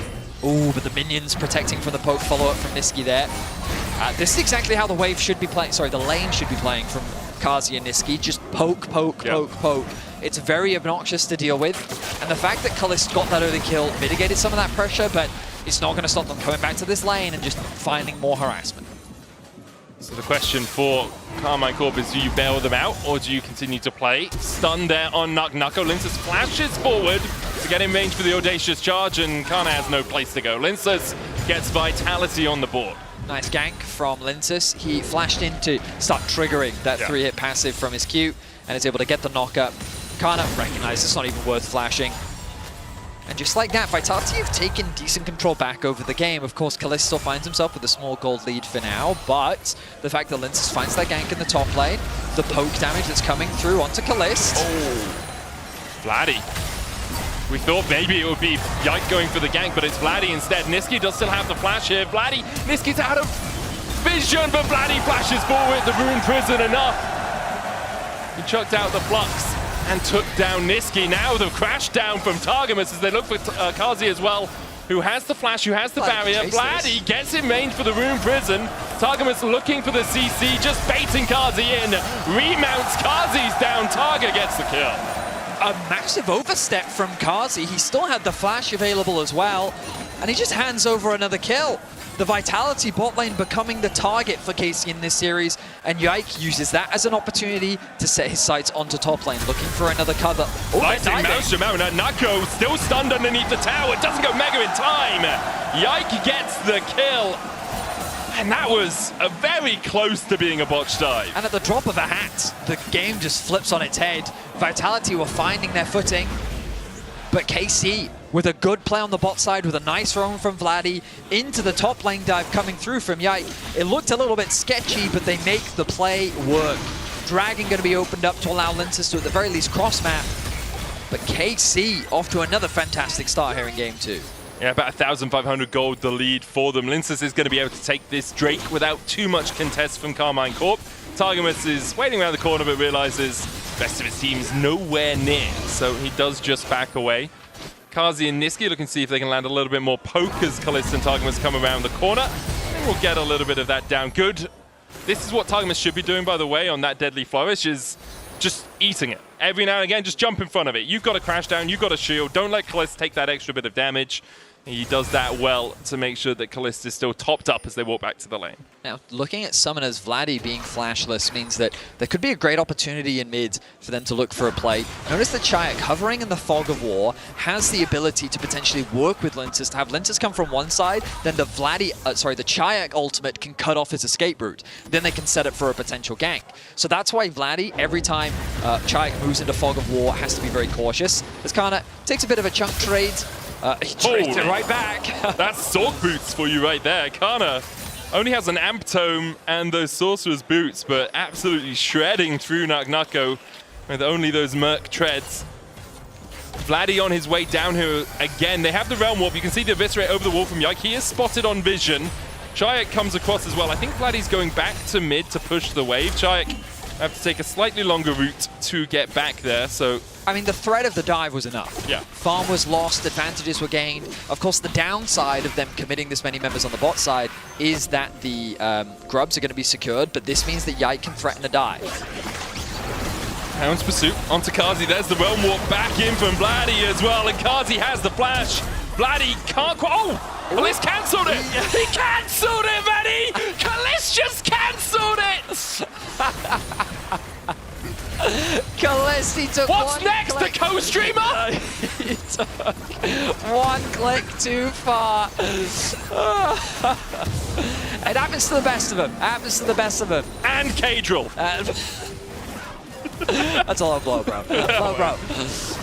Love you, buddy. Anyway, Kalis did in fact cancel it. That could have been a kill. Yeah. Unfortunately, Kalis doesn't find one.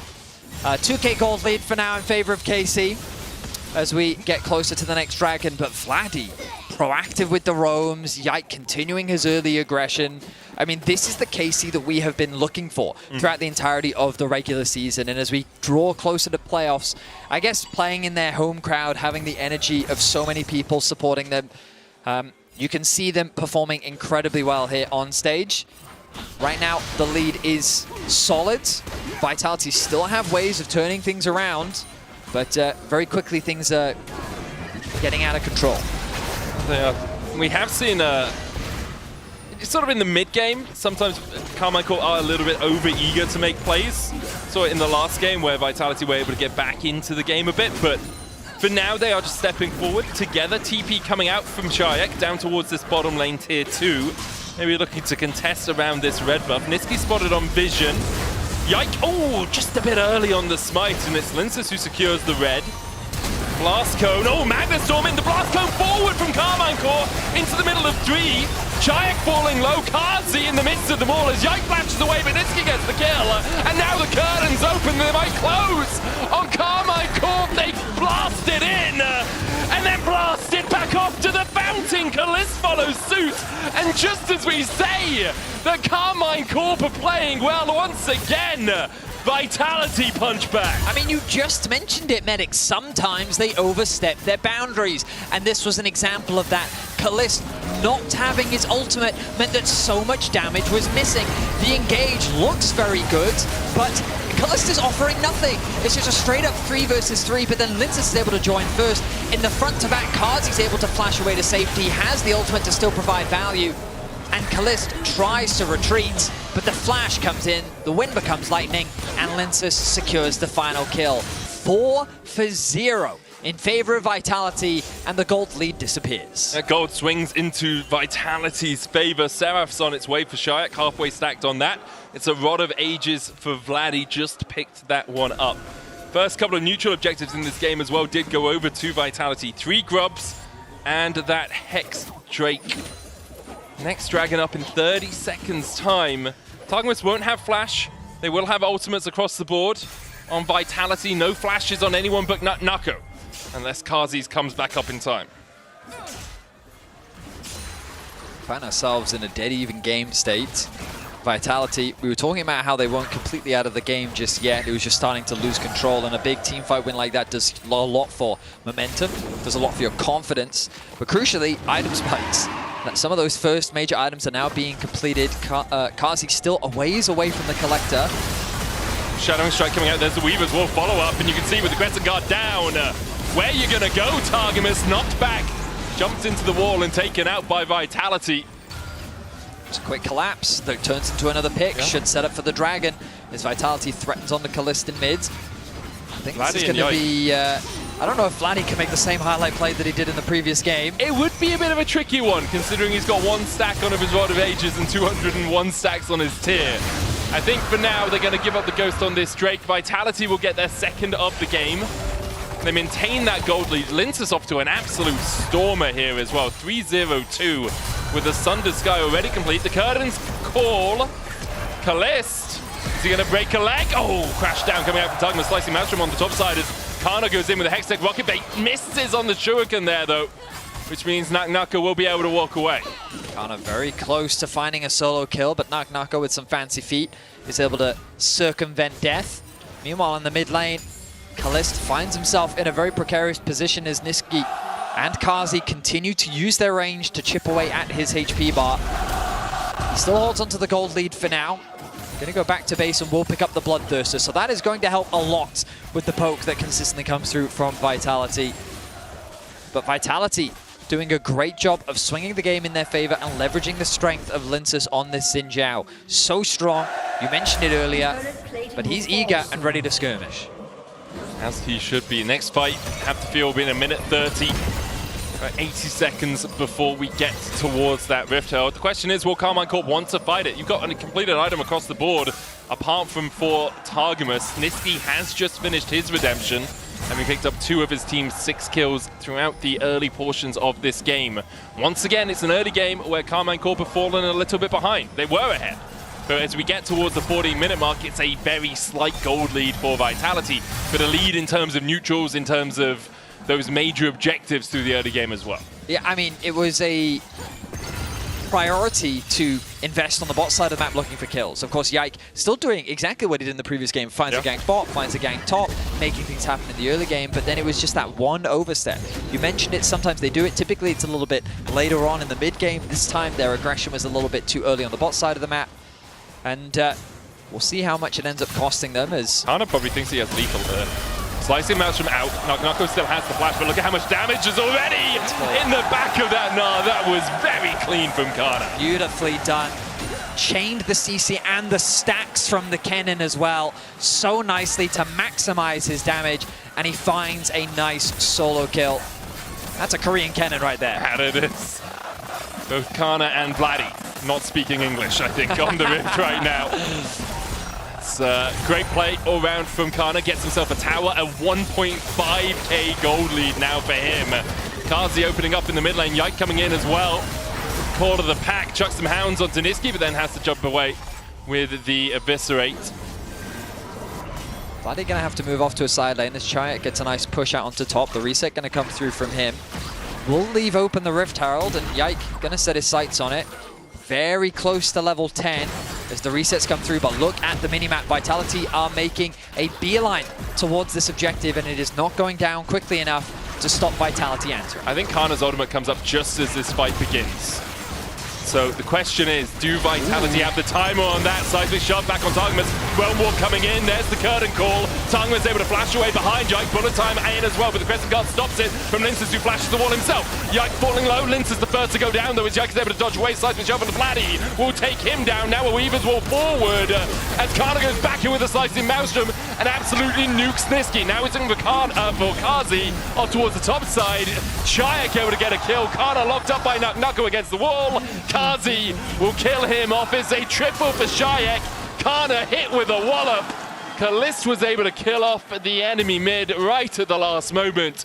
But in the end, it's a 5-for-3 exchange. It's a huge team fight win for Vitality. Towards the later end of the fight, Kana holding onto that ultimate and investing it onto Niski was the best case scenario for Vitality. Kazi had a lot of safety, but it's Linces that starts this one off, setting his sights onto Targamas, trying to shut down the front line, and they do a good job forcing him back. The ultimate from Kazi is able to pick him off in the back line, while Vladdy does good damage as he ulties in. Nako on the flank forces KC into a very awkward position as Chayek finds a nice knockback. It's at this point where you think, oh, don't overstep, Kana can flip the fight, but he doesn't connect onto Kazi. He then works with Nako to find that kill onto Kana, and Kalist, doing what he can on the top side, is able to trade 1-for-1 as Chayek just barely gets a kill back. Chayek picking up 3 kills in the fight, though. Kazi surviving as well. Once again, things swing towards Vitality. The goal's still even, though, as we go for round 2. Ding ding, fight's not over. Karmine Corp have got themselves back off the map. Yike maybe looking for the Eviscerate across the wall. Okay, fight's over. We take a little break, have a cuppa, and reset for the next. Drake up in 4 seconds time. Vitality likely to use the Rift Herald here mid just to add a little bit more pressure for themselves. Might hold on to it as well as they just want to gain control of the river. That bot push, very valuable from Kana. KC realizing that they want to play for the next objective. The ultimate from the Maelstrom was unavailable, but now it is. KC's in a much better position to actually turn and fight. Let's see how things play out as Vitality is poised to answer. The Dragon has been aggroed. Knock is already in Mega Gnar, but it looks like KC don't have vision of where he is. There's the Rift Herald down as well. Kazi's going to clear out that mid wave, so KC on a little bit of a timer. Kalist stepping on vision as he steps up towards that mid lane. Should be able to clear out this wave, but the Rift Herald will still get its charge in. Now the Weavers will down. Realm Warp coming out as well to try and protect the AD carry. Not taken by anyone. Kana on vision as he looks for a flank of his own. Targamas trying to flank all the way behind the Dragon Pit right now. But Carmine Corp, having lost their mid lane tower, won't have as much pressure around here anymore. You can see Kalist having to step up. Dragon started by Vitality. Targamas out of vision in the bush. Seismic Shove dodged by Kana. No flash on him, but does have that Slicing Maelstrom. Targamas has no flash either. Nako goes in. There's the Gnar back. Slicing Maelstrom only used on one. Double wall, double stun. Double Seismic Shove. The Magnet Storm comes out, but it's too little, too late. Yike knocked against the wall. He'll kill off Nako, but there's no escape for him. It's 4 for 1 for Vitality. Exceptional patience from Vitality throughout that entire Dragon exchange. From utilizing the Rift Heralds to forcing KC out of the river to great utilization of vision control, making it so much harder for KC to face check. Step by step, Vitality picked apart KC. They waited for the single overstep and then turned it into a massive team fight win. And this was that overstep right here. Nako sees an angle onto the backline. Kana commits the ultimate, and then with the double stun, connects with the two-man knockup from Chayek. And then at this point, the fight is over. There's little that Yike and Vladi can do to offer assistance. And they just pick apart KC. Truly beautiful team fight play from Vitality. Yeah, really nice from Nako as well to get in there on the Gnar. Set everything up. Chayek now 5-1 on this Taliyah, on his way to having his Liandry's complete. And again, it's about stopping Kana from having a big Slicing Maelstrom. He was 2 items before that fight, but his ultimate's only hitting onto Nako in Mega Gnar form.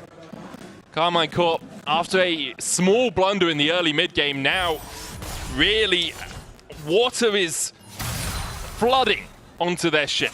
They need to get the buckets out. They need to start bailing it out because Vitality are very happy to put them under. There feels like such a massive range difference between the two, where Vitality can basically do whatever they want while also chipping away at your HP, and you're so reliant on Targamas to find the engage. And this man is a level 7 Rel. He melts before he even gets close enough to find a good engage. I think this Karma pick was such a great response in terms of your ability to disengage and poke. The Arakan Ace started off 3.5k HP. Yike can just go in here, call to the pack, look for the steal, can't get it. Smited by Linsus, Yike has to flash away. The chase continues though, and there's the root, there's the Gnar, and there's Yike going down. Another 2 Vitality, 69 now in their favor.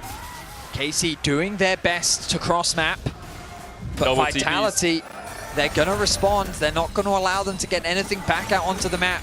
Mid tower healthy.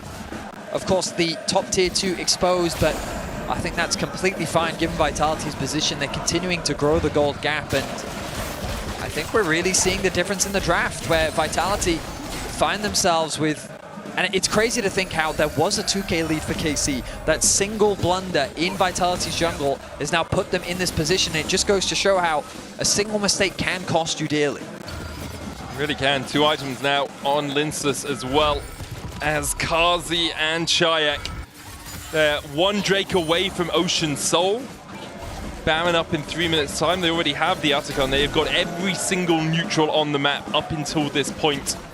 Targamas and Yike look to see if someone oversteps, but it's more fishing than anything from Vitality. Chuck out a Seismic Shove, don't catch anyone, back away. Vitality should be setting their sights on that last starter tower in top lane now.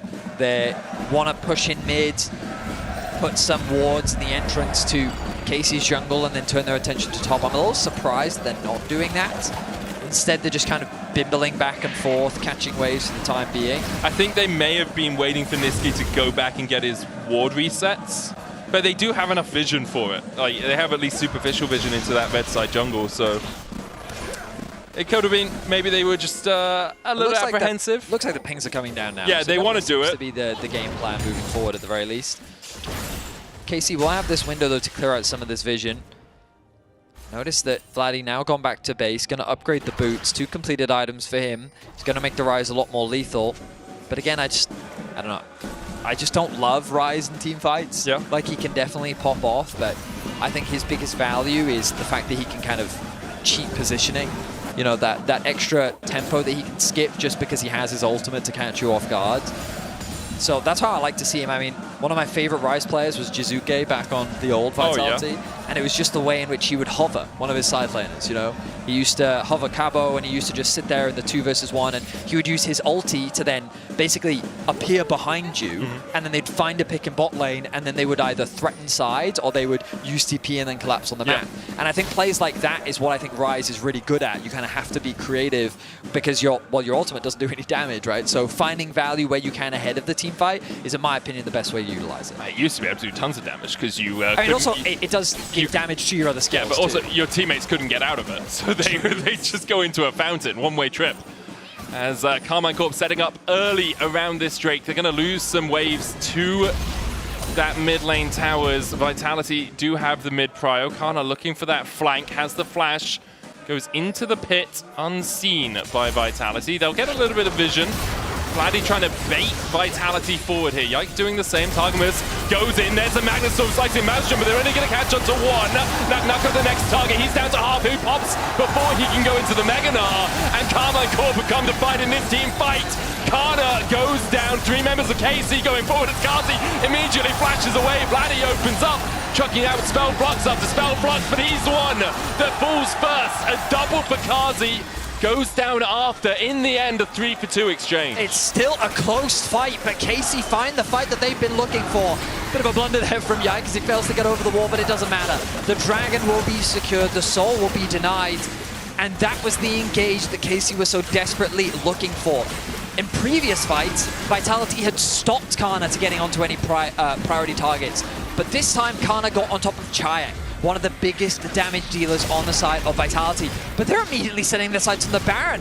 A huge tempo play here as Chayak TP's back in. So Yike didn't smite the Drake, importantly. Let's going to step across here. Does have the fast air automation. Niski looking forward as well. Vitality will just have to back away. KC.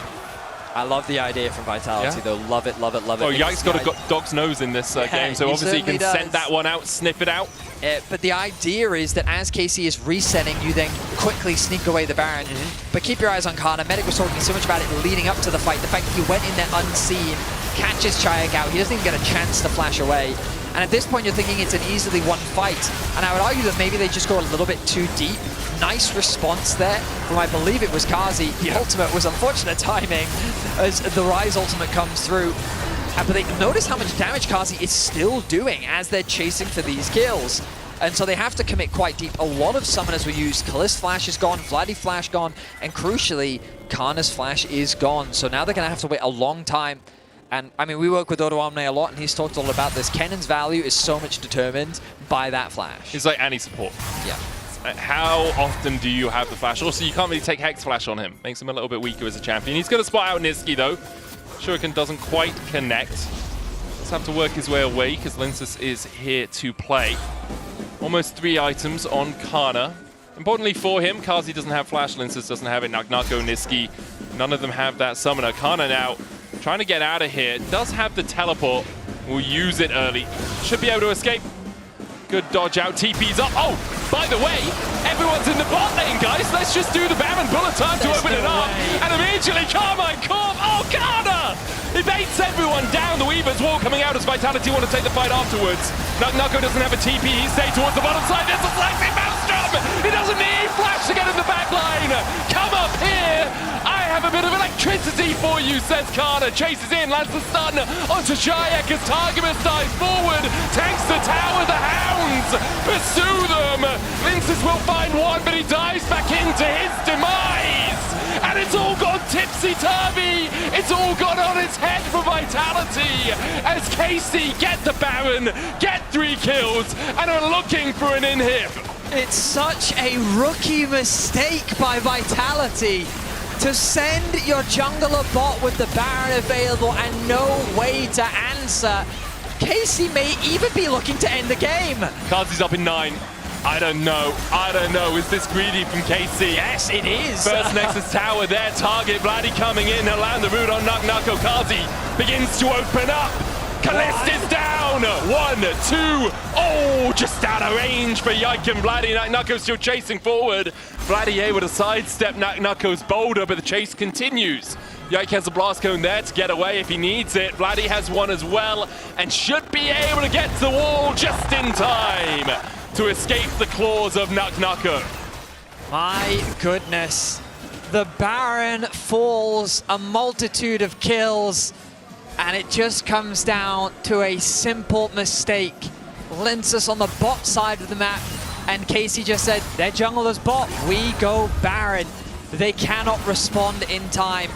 We look back at, and you asked the question, and yes, it was far too greedy. They should have been happy with the inhibitor. They stayed way too long.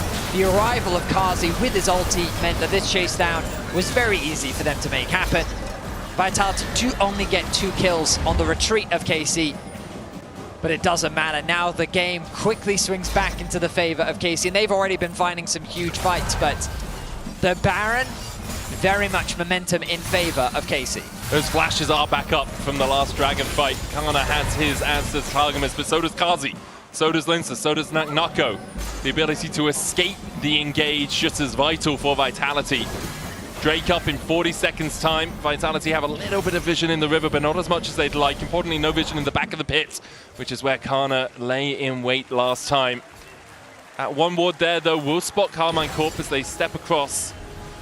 It's good positioning from that ward from Nitsky, just out of range of the control ward in the bush above it, but it gives you a little bit of information at least. As Carmine Corp walk around the corner, you can tell just about where they are. Super's still pushing down mid, Vitality having to keep a couple of people over there to answer it. Kana's going to look for a flank around the bottom side here. Currently in the Tribush, was pinged out. Drake up in 6. Vitality, if they can get this soul, of course there are still ways for them to win this game. It is I think they're going tier 2. Yet. Not a terrible play, because it's going to make it very difficult for Casey to get back. They do, of course, have the Rise ultimate. They're going to use it to look for a pick. They go in onto Nitsky. Hound's Pursuit is rooted with the Rune Prison, and that prison will be his grave.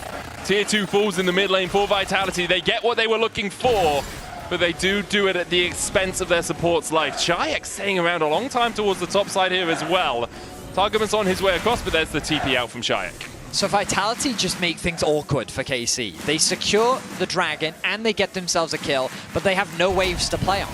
By clearing out mid and clearing out top, it's difficult for KC to really push that single pick into anything further without overextending on the map and basically wasting a lot of time. So they're now going to go catch these waves. The resets are now going to come through. They're going to spend what gold they have and then set back out onto the map, and it's likely going to be another Baron. Of course, the advantage that they gained was more closing the gap that had been created between the two teams. But now this objective will likely be the one that determines the outcome of this game. We've crested the 30-minute mark. Items are coming in quick as Chayek is desperately trying to complete the Zhonya's. But 4 items for both AD carries. I mean, this game could go either way depending on the execution of the fight. It really could. It's very dependent on how the Slicing Maelstrom Magna Storm combine. Yike able to dash across the wall there. Does have 3 items now with the Spear. Interestingly, not going for the Edge of Night third. Instead, the Eclipse Black Cleaver into Spear. A little bit more damage, a little bit less safety. And obviously, there's a few things that can pop that Edge of Night relatively easily. The Threaded Volley and the Deadly Flourish. Kana pushing out bot side. He is definitely ahead in the top lane 1v1. About an item in totality and 1.2k. Vladdy in a really strong position as well. Has his 3 items and his Seekers. Zhonya's now complete for Chayek. And it all comes down to this, Vedi. Every dream and every wish. Vision control is good from KC on the top side of the map, making it much harder for Vitality to approach the Baron. Reset's going to quickly come through as itemization nears its completion. Kennen, let's see what Kana picks up here. Wonder what he actually has enough gold for. Oh, he cancels his back. We're not going to know just yet. I wonder if he even has time at this point. 30 seconds left, of course, has the TP available. I think he's just like playing around those 2 pockets of vision in the bushes, looking to see where the best flank position is. Going to clear out this control ward, but Vitality are trying to collapse on him pretty quickly. They don't want both of their sides to be dark. Like, they want to make sure they at least know one of the sides they can be flanked of, and they control that control wall pretty well. Baron up in 8 seconds' time. It's KC that have position. You'll notice that it's completely dark on the top side of the map. Weaver's Wall flash forward from Linces, looking for Targamas. He'll find him. Stopwatch from Shayak. Magnustorm from Targamas doesn't really do too much, nor does the bullet time. Linces going back in, corner of the pack, out from Yike, but he almost dies, has to flash the wall. Nagnaka going for Vladdy, slicing Malshimoni onto Nagnaka, who flashes away himself. He's rooted and stunned up. Good long range deadly flourish from Kazi. Catches Kana, but can't take him down. A 1-for-1, a 2-for-1. In fact, the exchange as Yike died towards the top side. Not quite sure how that happened. Yeah, I thought that he'd flashed away into the red pit and gotten away to safety. Yeah, same. But I think Kazi's ultimate is actually what finished him off. So with the jungler gone, this Baron now becomes a real threat for KC. Vitality Kana TP. Does have it available. He's committed it. The fog Seismic shove onto Vladdy. Has the Seraphs. Just enough shielding to keep him alive for now, but not when Kazi begins to open up. Kazi now 9-4-8 on this Jhin. Targamas back alive, has the flash. Magnustorm on its way back up. So much time is being spent kind of controlling the river. Kazi, remember, on this Jhin isn't the fastest Baron taker either. And with Yike on his way, it's just going to be kills for Vitality. Or do I have to? Yep, I will have to hold my breath as Vitality's going to start Monge this one those off. words, Vedi. Monge them good. And Vitality have decided this is the time to play the Baron. TP comes in, throw water to the back of the pit. No flash for Kana. Yike still a while away. We need to get there quicker, but can't get in range in time. Vitality secure the Baron. 3 minutes with the buff, 40 seconds on the next Ocean Drake. Cut it close, but they do secure it. This time, though, the engage. Look at Linces stacking up his Q, and then he flash engages onto Kalist. He steps up for a minion, and that was his undoing. Forces the flash out very early, but the target immediately becomes Targamas, the front line. Yike finding an angle, but he doesn't really have a target to lock down. On Nagnako is splitting off both Vladdy and Kana, and it's just a single pick that really starts things off. Then you see on the top side of the map, Yike gets sniped out by Kazi with massive damage. And it ends up being a 2-for-1 with the Baron as well. Vitality back in the driver's seat. A back and forth game between the two teams. KC looking to win the series as Vitality looking to keep the series going. Actually, a really nice unraveled earth there from Shayak onto Kana as he went forward. The Hexac Rocket Belt is a dash, and so he was stunned during that dash, meaning he couldn't chase any further. Really nice stuff as Vitality are giving up the Ghost on the Drake. They know it's only the third for Carmine Corp. Carmine Corp accepting the exchange of top inhib for a Dragon. You've seen taking an inhib doesn't win you the game, but the top one is a valuable prize. KC will be able to defend. They do get that Drake, and everyone from Vitality gets away. Credit needs to be given to Niski. Obviously, a lot of the conversation has been about Kazi and the impact that he's having in fights, but Niski is doing what he needs to do, keeping people alive, the additional movement speed, the poke that he's dishing out. Karma is not a flashy champion. She's not designed to be that way, but the utility that she's providing, and you can see the poke damage is sticking and is having an impact in this game. And Niski's done almost as much damage as his jungler, more damage to champions than his top laner, almost as much as Yike has done. It is a lot about the poke, but it's also about using the shields at the right time, using the Mikhails, the Shurelias, the Redemption. Obviously, Karma mid was a thing for a while, so Niski knows the champ, knows how to use it effectively. It's always about whether he can translate those skills into skills needed to be a support. Carmine Corp a little bit late to playing around their top lane inhibitor tower. Won't be here to defend it in time. Knuckle on that front line. TP coming out from Shayak as he realizes his team is currently in a 4v5 without him. Baron expires in 38 seconds time, so we've got this wave and one more before Carmine Corp have a bit of an easier time defending. I was keeping my eyes on Vladdy there. He has the ultimate, of course, and I'm wondering if they were thinking about trying to TP Kana in behind them for a potential play. Flash going to be up relatively soon, but Kazi still has all of his summoners left with the GA as well. That wombo combo is much less lethal than it was before. As long as Kazi stays alive, Vitality's win condition is alive with it. The siege continues onto the bot inhibitor. Full build for Kalist. GA, Rapid Fire Cannon, Bloodthirster, Essence Reaver, and the Infinity Edge. Kana has a Seeker's Arm Guard. Yike goes up, comes down, puts some damage onto Nagnako, but Chayak now shepherding in. That mid lane wave makes it harder. You've got to defend on two fronts. If you're Carmine Corp, Kazi goes in. should take the inhib. KC have lost 2 inhibitors now. Top back up in 3 minutes time. And it looks like we're going towards the Ocean Soul and another Baron. It's a tense affair, but it's KC whose base is largely broken now. Super minions constantly coming in. So the good thing for KC is their top inhib respawns around the same time as the Drake. Yeah. So they only have to deal with 1 wave of super minions at that point, but still obviously a challenge until then. Ultimately, this game is going to come down to a who wins the fight. Yeah. I mean, I don't even think it's that complicated. I really think it's just a single pick.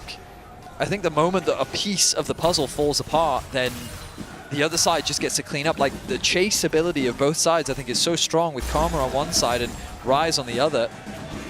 I just, like, based on how this game has gone, I feel like it's really difficult for Targamas. I think he's doing his best, but it's so hard to find engages against this composition, especially when you're pretty much the only engage. And I know that might seem counterintuitive when there's Kana as well, but it's Kana's trying to flank. He needs someone else to engage first. Ooh, Weaver's wall in here from Shayak. Kana gets on the right side of it. Yike can always just jump across. We'll wait for the Unraveled Earth and then walk out. Vladdy down towards the bottom side, trying to push out those waves as deep as possible so they don't have to deal with the super minions. Still a minute on the Baron here, Vetty. You can hear the rallying cry of the KC fans providing their support. Vitality putting up a fantastic fight here in Game 2. They're on the cusp of getting a massive victory. Of course, there's still a road ahead of them as they have to do it again in order to win out on this series. But why not start with a win here? Kazi, 4th shot. Unlikely he's going to use it on anything significant. It's just the waiting game for both these sides. Clearing what camps you can, getting what XP, finish what atomization off ahead of the ensuing objectives. Dragon and Baron on the cards. Yeah, Kana will be really happy if you can get the Zhonyas before this next fight. Might even just be saving up for a Rabadons. He's got a Seekers, right? He has the active. You could just go straight for the higher damage purchase of the two. Instead, there's the Zhonyas and a couple of control wards for him. On the other side of the rift, a Seeker's available for Nako on that Gnar. So keep our eyes on that throughout the fight. Lots of stasis, both the AD carries full build. Both the mid lane is basically there as well. It's just one of the problems with Kennen. The later the game you go, it just becomes so much harder to have a high value ulti. Yep. All the summoners are up. Kana, let's see if you can do it.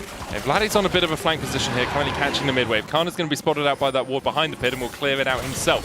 Vladdy TP's down. Niski. Big hits onto Niski. TP comes through. A large chunk with the double up. Is it just a smite fight? Wave in mid is neutral. Top wave, no supers there. Someone could be in the back of the pit. Vladdy, oh, they're looking for it. They're looking for the realm wall combo.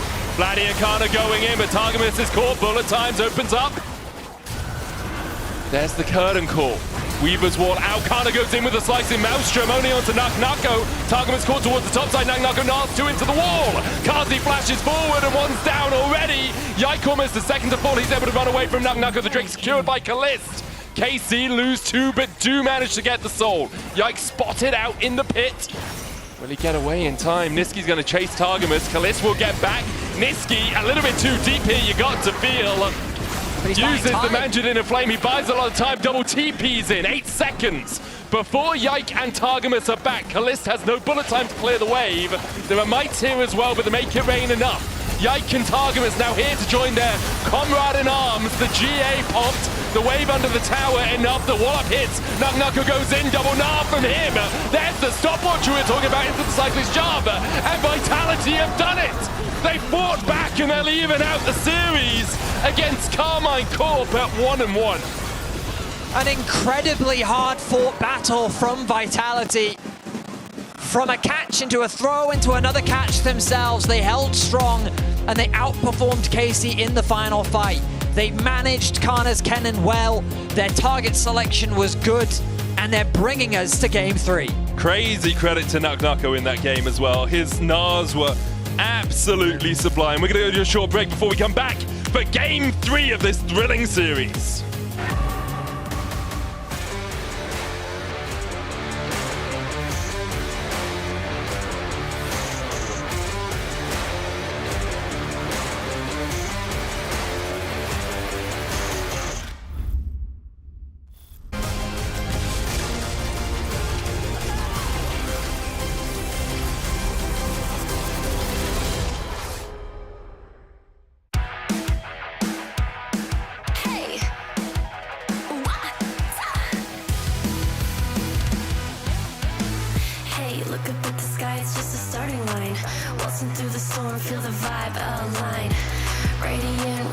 the silent fray.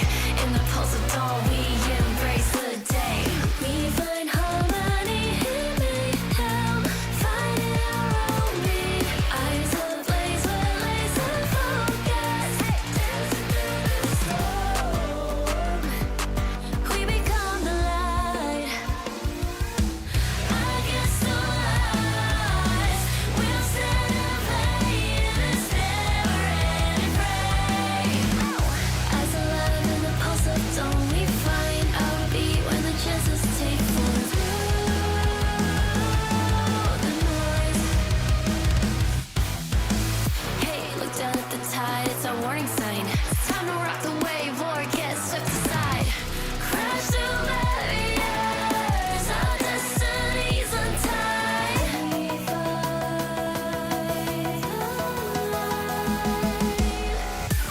We find harmony in mayhem, finding our own beat. Eyes ablaze with laser focus, dancing through the storm. We become the light. We become the light against the lies. We'll stand and play in this never-ending fray. Eyes alive in the pulse of dawn, we find our beat when the chances take form through the noise. Hey, look up at the sky, it's just a starting line. Hey, look up at the sky, it's just a starting line. Radiant rebels in the silent fray. In the pulse of dawn, we embrace the day.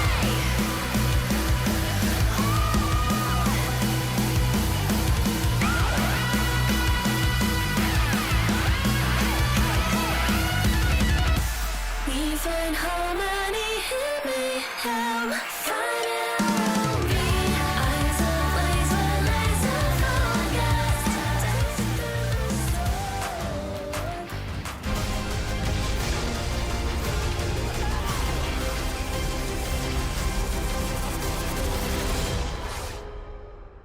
Flashes away, but Nitsky gets the kill.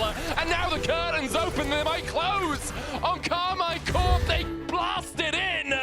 And then blast it back off to the fountain. Kalis follows suit. And just as we say... See how much it ends up costing them as... Hana probably thinks he has lethal there. Slicing mouse from out. Knock still has the flash, but look at how much damage is already. Knock goes in, double gnar from him. There's the stopwatch we were talking about in the cyclist job. And Vitality have done it. They fought back and they're leaving out the series against Carmine Corp at 1-1. What is going on here at Evry in the LEC?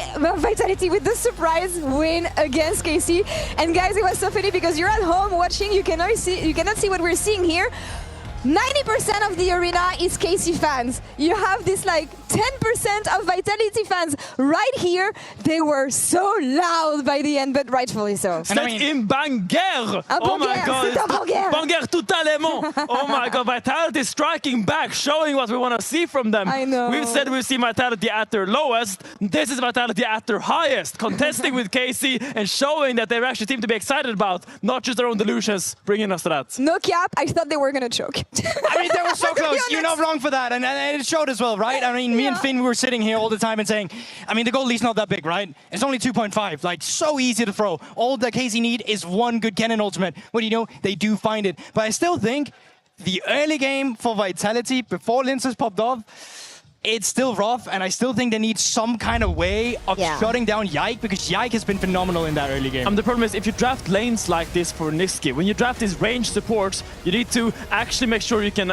be like pushing these lanes forward. But look at this fight as well. Like, I feel like Vitality just were so clutch, especially Carsey. He was just so slick with it all the time. Yeah, Carsey was fantastic in this game on the Jhin, and while the scoreline and there was one questionable Jhin ultimate, it didn't really show that. I think that he is one of the reasons that they're also able to win that game. But who I really want to look at is Linces, because Linces in all these fights from 10 minutes and forward on the Xin Zhao is the reason why so many of these skirmishes go so well. Finn, you specifically was asking for more agency for Linces. You got it in this game. Yeah, I mean, he really got the Thunder Sky spike so early early, and the moment he got that item, all the fights suddenly started turning in Vitality's favor. So many cool plays. I think of that early top gang where he flashed out like the minion to stack the Q. I think so many micro plays, which is so impressive by him, and I love that he can actually bring this onto the real stage. But it's also the same thing with Vitality, right? We see these high moments, but at the same time, we also get the lows. And that's also what happened in this game, because one moment, they're having incredible team fights.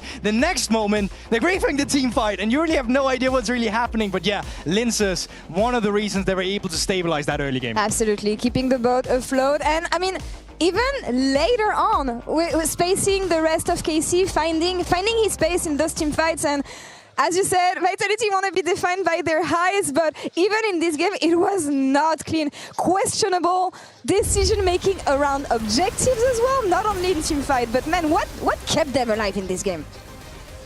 Unbreakable spirit. Right. I don't know what it was that kept it into the game, but I feel like the fact that they got 3 early dragons despite all that chaos was really the backbone, because they kept throwing around these objectives, but every time KC got a dragon, it was 1 dragon, 2 dragons, 3 dragons. They were so far from the soul all the time, so they had so much time despite all the chaos to get this gold, get these items, and be strong. No, you're completely right, and it's an overextension from KC as well, trying to end, that really brings it back in Vitality's favor too. I still think that if anything has shown me that Vitality has hands, it's this game, but if anything has also shown me that the decision-making is still very questionable. Also this game, I'm really lacking a bigger voice in the macro aspect for reasons that you're explaining, Finn, but also that Baron, where they send their jungler down the bot lane, pretty much just gave KC a free Baron. Yeah. I mean, you can't do that in games like this. And that's something we've been wondering, like, look at that is a roller coaster! It is a roller coaster. Oh my god.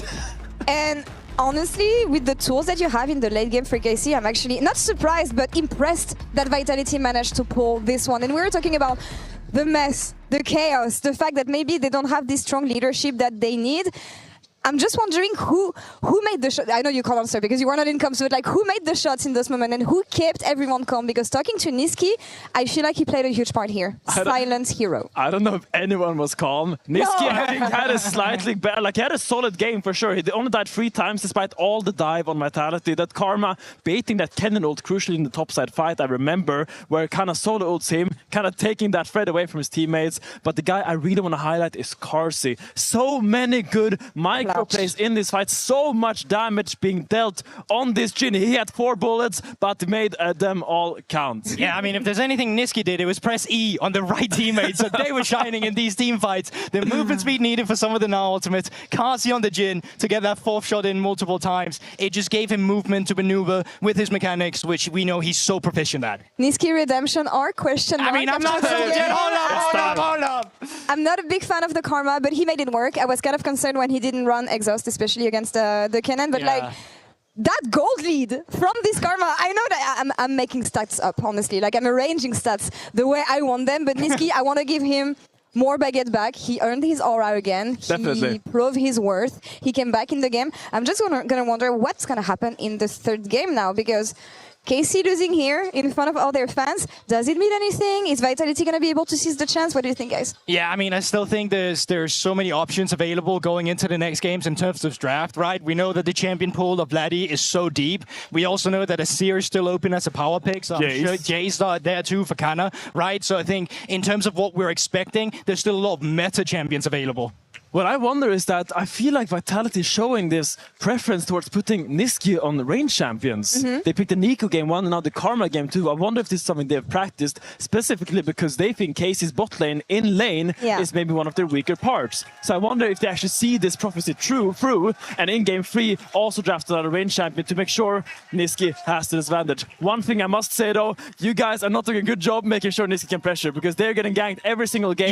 They need to either be more disciplined or they need to invest vision into these lanes so they can actually pressure and not die to every game. Yeah, absolutely. It's been 2 games in a row in this series where the bot lane has fallen prey to first blood by Yike, and I think Yike had phenomenal jungle pathing both of these games, but that's something you need to be aware of going into this game 3. Vitality need to show their learnings. They're able to come back from a game 1 that went quite disastrous for them. Even this game 2 wasn't convincing, so going into that game 3, this is where all the pieces and the learnings have to come together for them to at least secure this win and a potential tie tiebreaker going into playoffs. I don't know if they have enough tools, man. That's the issue. That is the issue because KC, I know that they're going to come resourceful. We saw, as you said, what they're capable to pull in drafts like this, especially when it comes to like Fearless Draft and Game 3.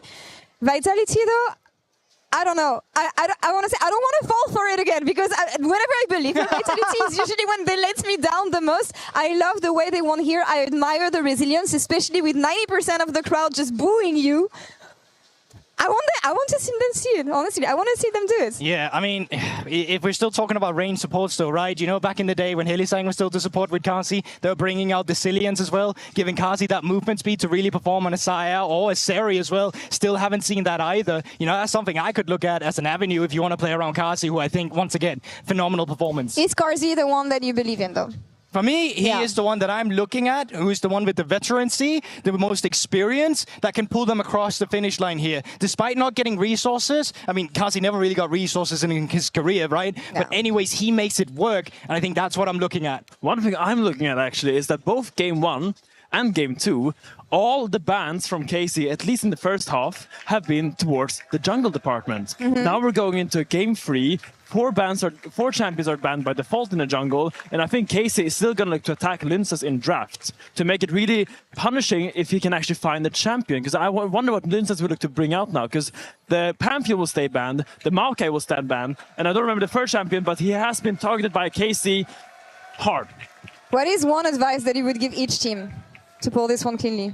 Doesn't have to be clean, actually. I mean, just to for win both teams, just take a deep breath. Yeah. I mean, the games are very chaotic. I've seen from both teams, people overreach a little bit. When the crowd starts roaring, you think you can kill all of them suddenly. Take a deep breath and try to think of the game rationally. Again, I know you can do it, but it's hard on the stage like this because it's so exciting. I mean, for me, that's the thing. If I'm KC, I want to thrive. I want to feed off of this energy because, again, I don't know how much you can feel this at home, but the energy has been electrifying for KC. And with the support from the crowd here, I want to give them the advantage. But again, it's their series to lose, and they have everything to lose. Vitality on the other side, they have everything to prove, and I feel like they're just playing carefully. Yes, here. but it's also one of those moments where KC as well, defending champions from that winter split, they need to win both this series today and tomorrow if they want to surpass Fnatic in the standings for playoffs. It doesn't really matter that much whether you're first or second going into the playoffs. You're still in the upper bracket. But for KC, you want to solidify you're the best. Who wants to lose games? That's not part of the competition. And you want to make sure that you're the #1 team in Europe. Especially at home, especially with all your fans cheering. And on the side of Vitality, man, there is so much on the line. Fighting for these playoffs still is the reason they're playing for today. Can they make it happen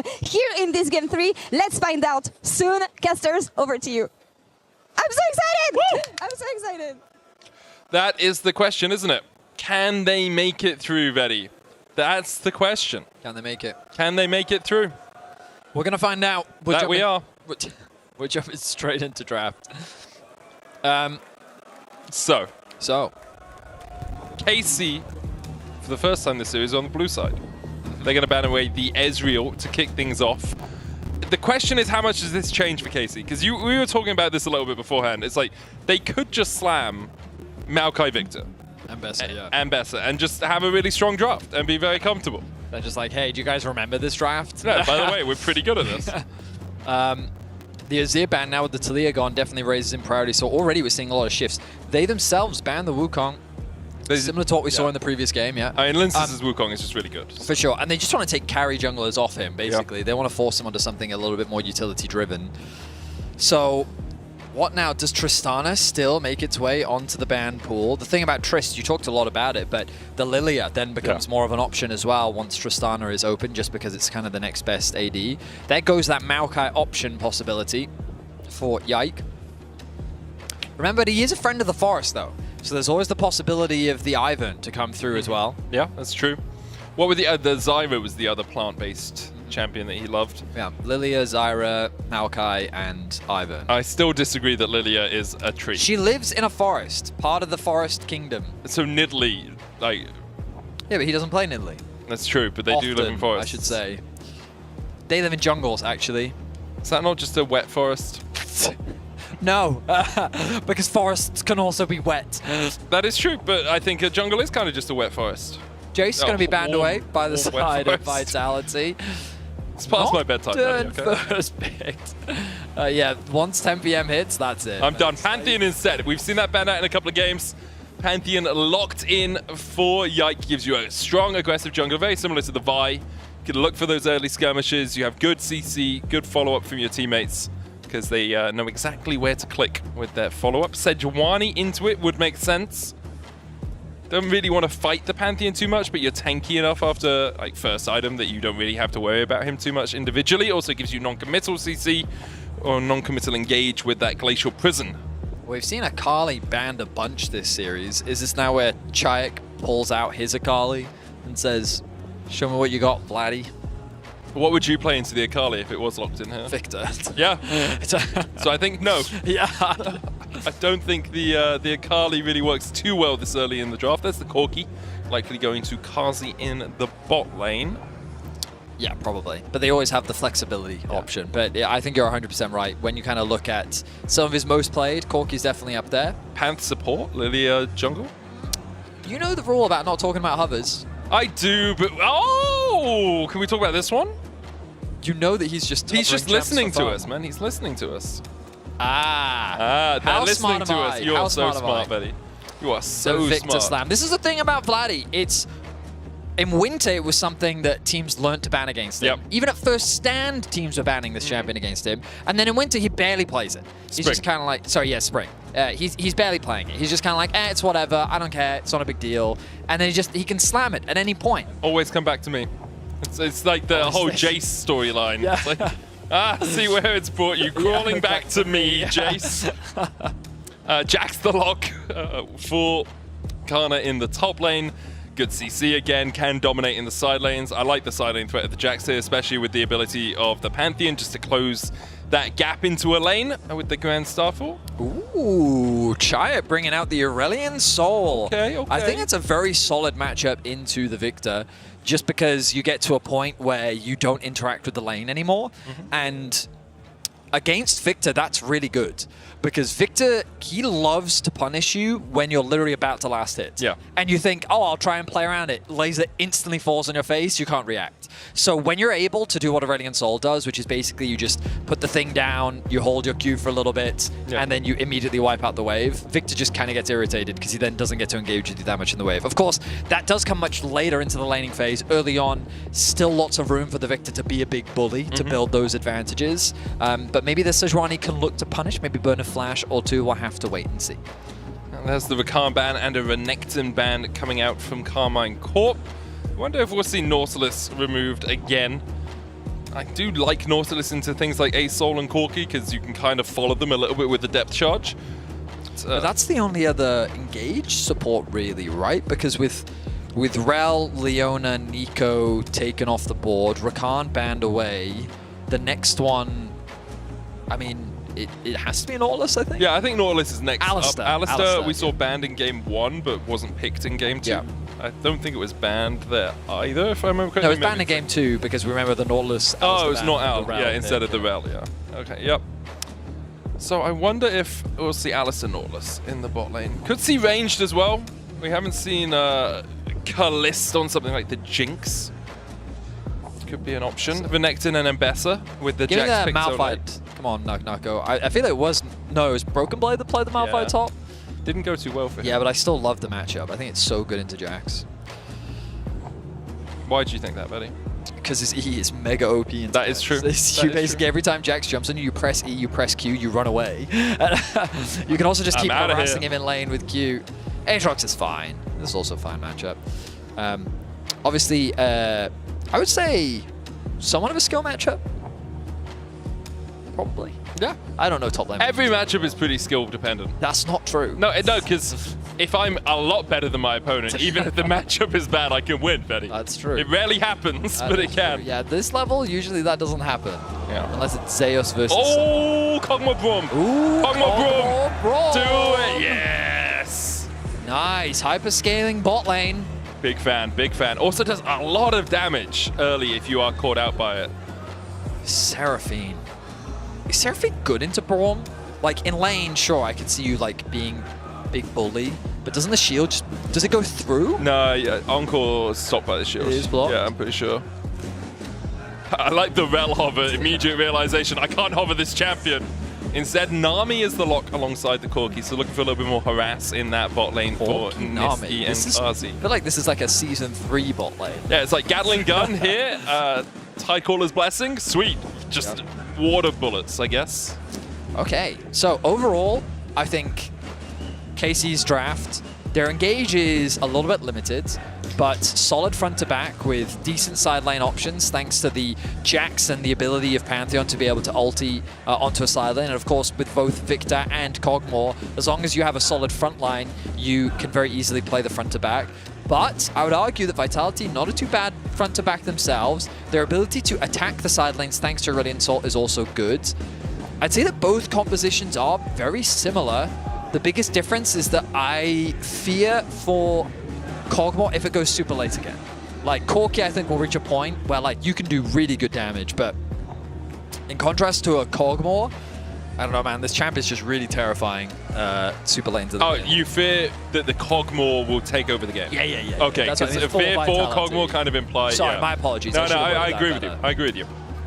I should have worded that better. But yeah, basically, I think at a certain point in the game, Kalist will be very terrifying to deal with for Vitality. And there's not a huge amount of easy backline threat on him as well, right? I think it's going to be a lot of front-to-back fighting. And I think Kog can definitely take over in that spot. I agree with you, Betty. As we jump on to Summoner's Rift for the third game of this series. Was that your French twang? No, it was the beginning of one, and I decided halfway through not to twang so it. you just rolled your R and then... I roll my R sometimes because of my roticism. Yeah, that's fine. Rapido. That's okay, but you definitely put a bit of a French twang on that. Oh, quelle surprise! Je pense que Kana c'est le meilleur top joueur en the LEC. Le LEC. Oh. I know no French to disprove anything you've just said, so... It's all French to you. Yeah, pretty much. Yeah. I know allons-y. That's from Doctor Who, though. I don't think that really counts. Hey! It counts. You know a bit of French. I know Je m'appelle Betty. And déjà vu. And I know that the word for swimming pool is piscine. It's true. Yeah, I do. You guys didn't see the hand motion. He did a very French hand motion. Ooh, a little bit of an evade here from Targamas Kalist and Yike down towards this bottom side. Targamas going for the Winter's Bite onto Niski. Will proc it. Oh, Yike sneaks in. I think he was spotted. Was he? Well, because there were the little eyes above Kalist and Targamas' head because they got hit with the Phosphorus Bomb. I can't remember if it gives AoE vision around them. Well, he snuck in. That's the important he's thing. taking his wolves, whether he knows it or not. And there's not really much that Vitality is going to do about it. Lince's on his way down. Now we know if he knows. Nah, he doesn't know. He doesn't know. Because you'd go round the bottom side if you knew. Oh, immediately running across. A couple of pings coming out. Yikes, gonna wait. Doesn't start the blue, importantly. Yeah, Linces is suspicious of Yike being in the area. Little do they know they already set up the ward in anticipation of this. Yike stacking up his passive, trying to get to those 4 procs. There we go. W in. Q. Smite. Oh, again! Yike's had a mare of a time with the smites over this last game, and this 4 HP on that one. Yeah, no smites available, but obviously... I mean, Linces has his now. Yeah, exactly. The stacks in the early game. Linces going to have his available. Yike is going to be up any second. Oh. All right, so Yike gets 1 camp? Yeah, if he gets the Gromp, it's a very different story. Yeah, it would definitely would have been. But c'est la vie, as one would say. And so... What? The and that means agreed in French? Oh, we're I see, okay. In any case, Linces now going to path back towards the top side of the map. This does mean that bot lane should have full information that Linces isn't near, so they can play as aggressive as they want. Don't know how aggressive they're actually going to want to play, but they have the option should they so choose. Meanwhile, in the mid lane, you're seeing pretty much what we expected, where basically Victor is a big, mean bully, and he's just going to harass you. That's what he's doing. Steps in, will take away this Scryer's Bloom to get a little bit of vision. Linces is ahead in terms of camps, about 1 camp ahead overall. And Yike's been able to farm up through this top side jungle. In the top lane, once again, Kana's getting a little bit of a lead, but it's a wave crashing in. As Kazi is clipped by the Winter's Bite, Unbreakable comes out from Targamas. Kazi uses the Valkyrie to escape the final shot of the concussive blows. Good stun onto Shaik, but no follow-up from Vladdy. Likely had already used the Siphon Power and his Arcane Ray. Hextech Ray? Hextech Ray. His laser. Used to be called the Chaos Ray, and then they made it all Arcane-y. Yep. So it's Arcane Storm now instead of Chaos Storm. As Niski has to flash. A couple of auto attacks here. Kazi falling low as well. Cleanse away from Kalist. Kazi stunned, immediately cleanses himself. Targamas now doesn't have a flash and doesn't have a leg to stand on. Targamas dies to Niski. And that's a first blood drawn for Vitality's bot lane. The reality is that KC were hesitant to fully commit to the play. You noticed that the moment that the Winter's Bite came through from Targamas, Kalist was thinking, oh, we've got a kill here. Nothing else. We've got some summoners that we can burn for sure. But then the bubble connects, and then once he's forced to cleanse, there's a slightly too big gap to really allow Kalist to chase and follow through. So Targamas then says, okay, we're committing. But at that point, it's too late. You've committed way too much. Now you have no way of actually disengaging from this situation. And on the retreat, Vitality's able to pick themselves up a kill. Targamas keeping Niski and Kazi around, but Kalist's going to be a little while before he gets down here. So Kazi and Niski should just be able to push this wave out. It's perfect still, though. Yeah, he's frozen it well. It's going to get pushed in. Like, Kalist will be able to catch it. I think he loses... Probably 1 minion? It depends on aggro. 1 minion? 2 minions. Gets the XP from the second one. 3 minions. Yeah, but those were like debatably lost anyway because they were low enough HP that he couldn't attack them before the tower hit them, right? So. Ooh, that's a pretty big deal. Not only does he interrupt the back, but he's also got the wave in a pretty good spot. Targamas is being a massive nuisance right now. But Kazi will finally get to go back to base. Tia going to be picked up, but of course, with all this information that's happening on the bot side of the map, Yike is fully aware that he can secure this dragon completely uncontested. Manages to get it. Lenses all the way on the top side of the map. Just picked himself up a bunch of ruby crystals, wants that extra health for the early game here on the Sejuani. And I think that's the first Drake we've seen Carmine Corp get today. Right. I will be honest that Yike has prioritized ganking over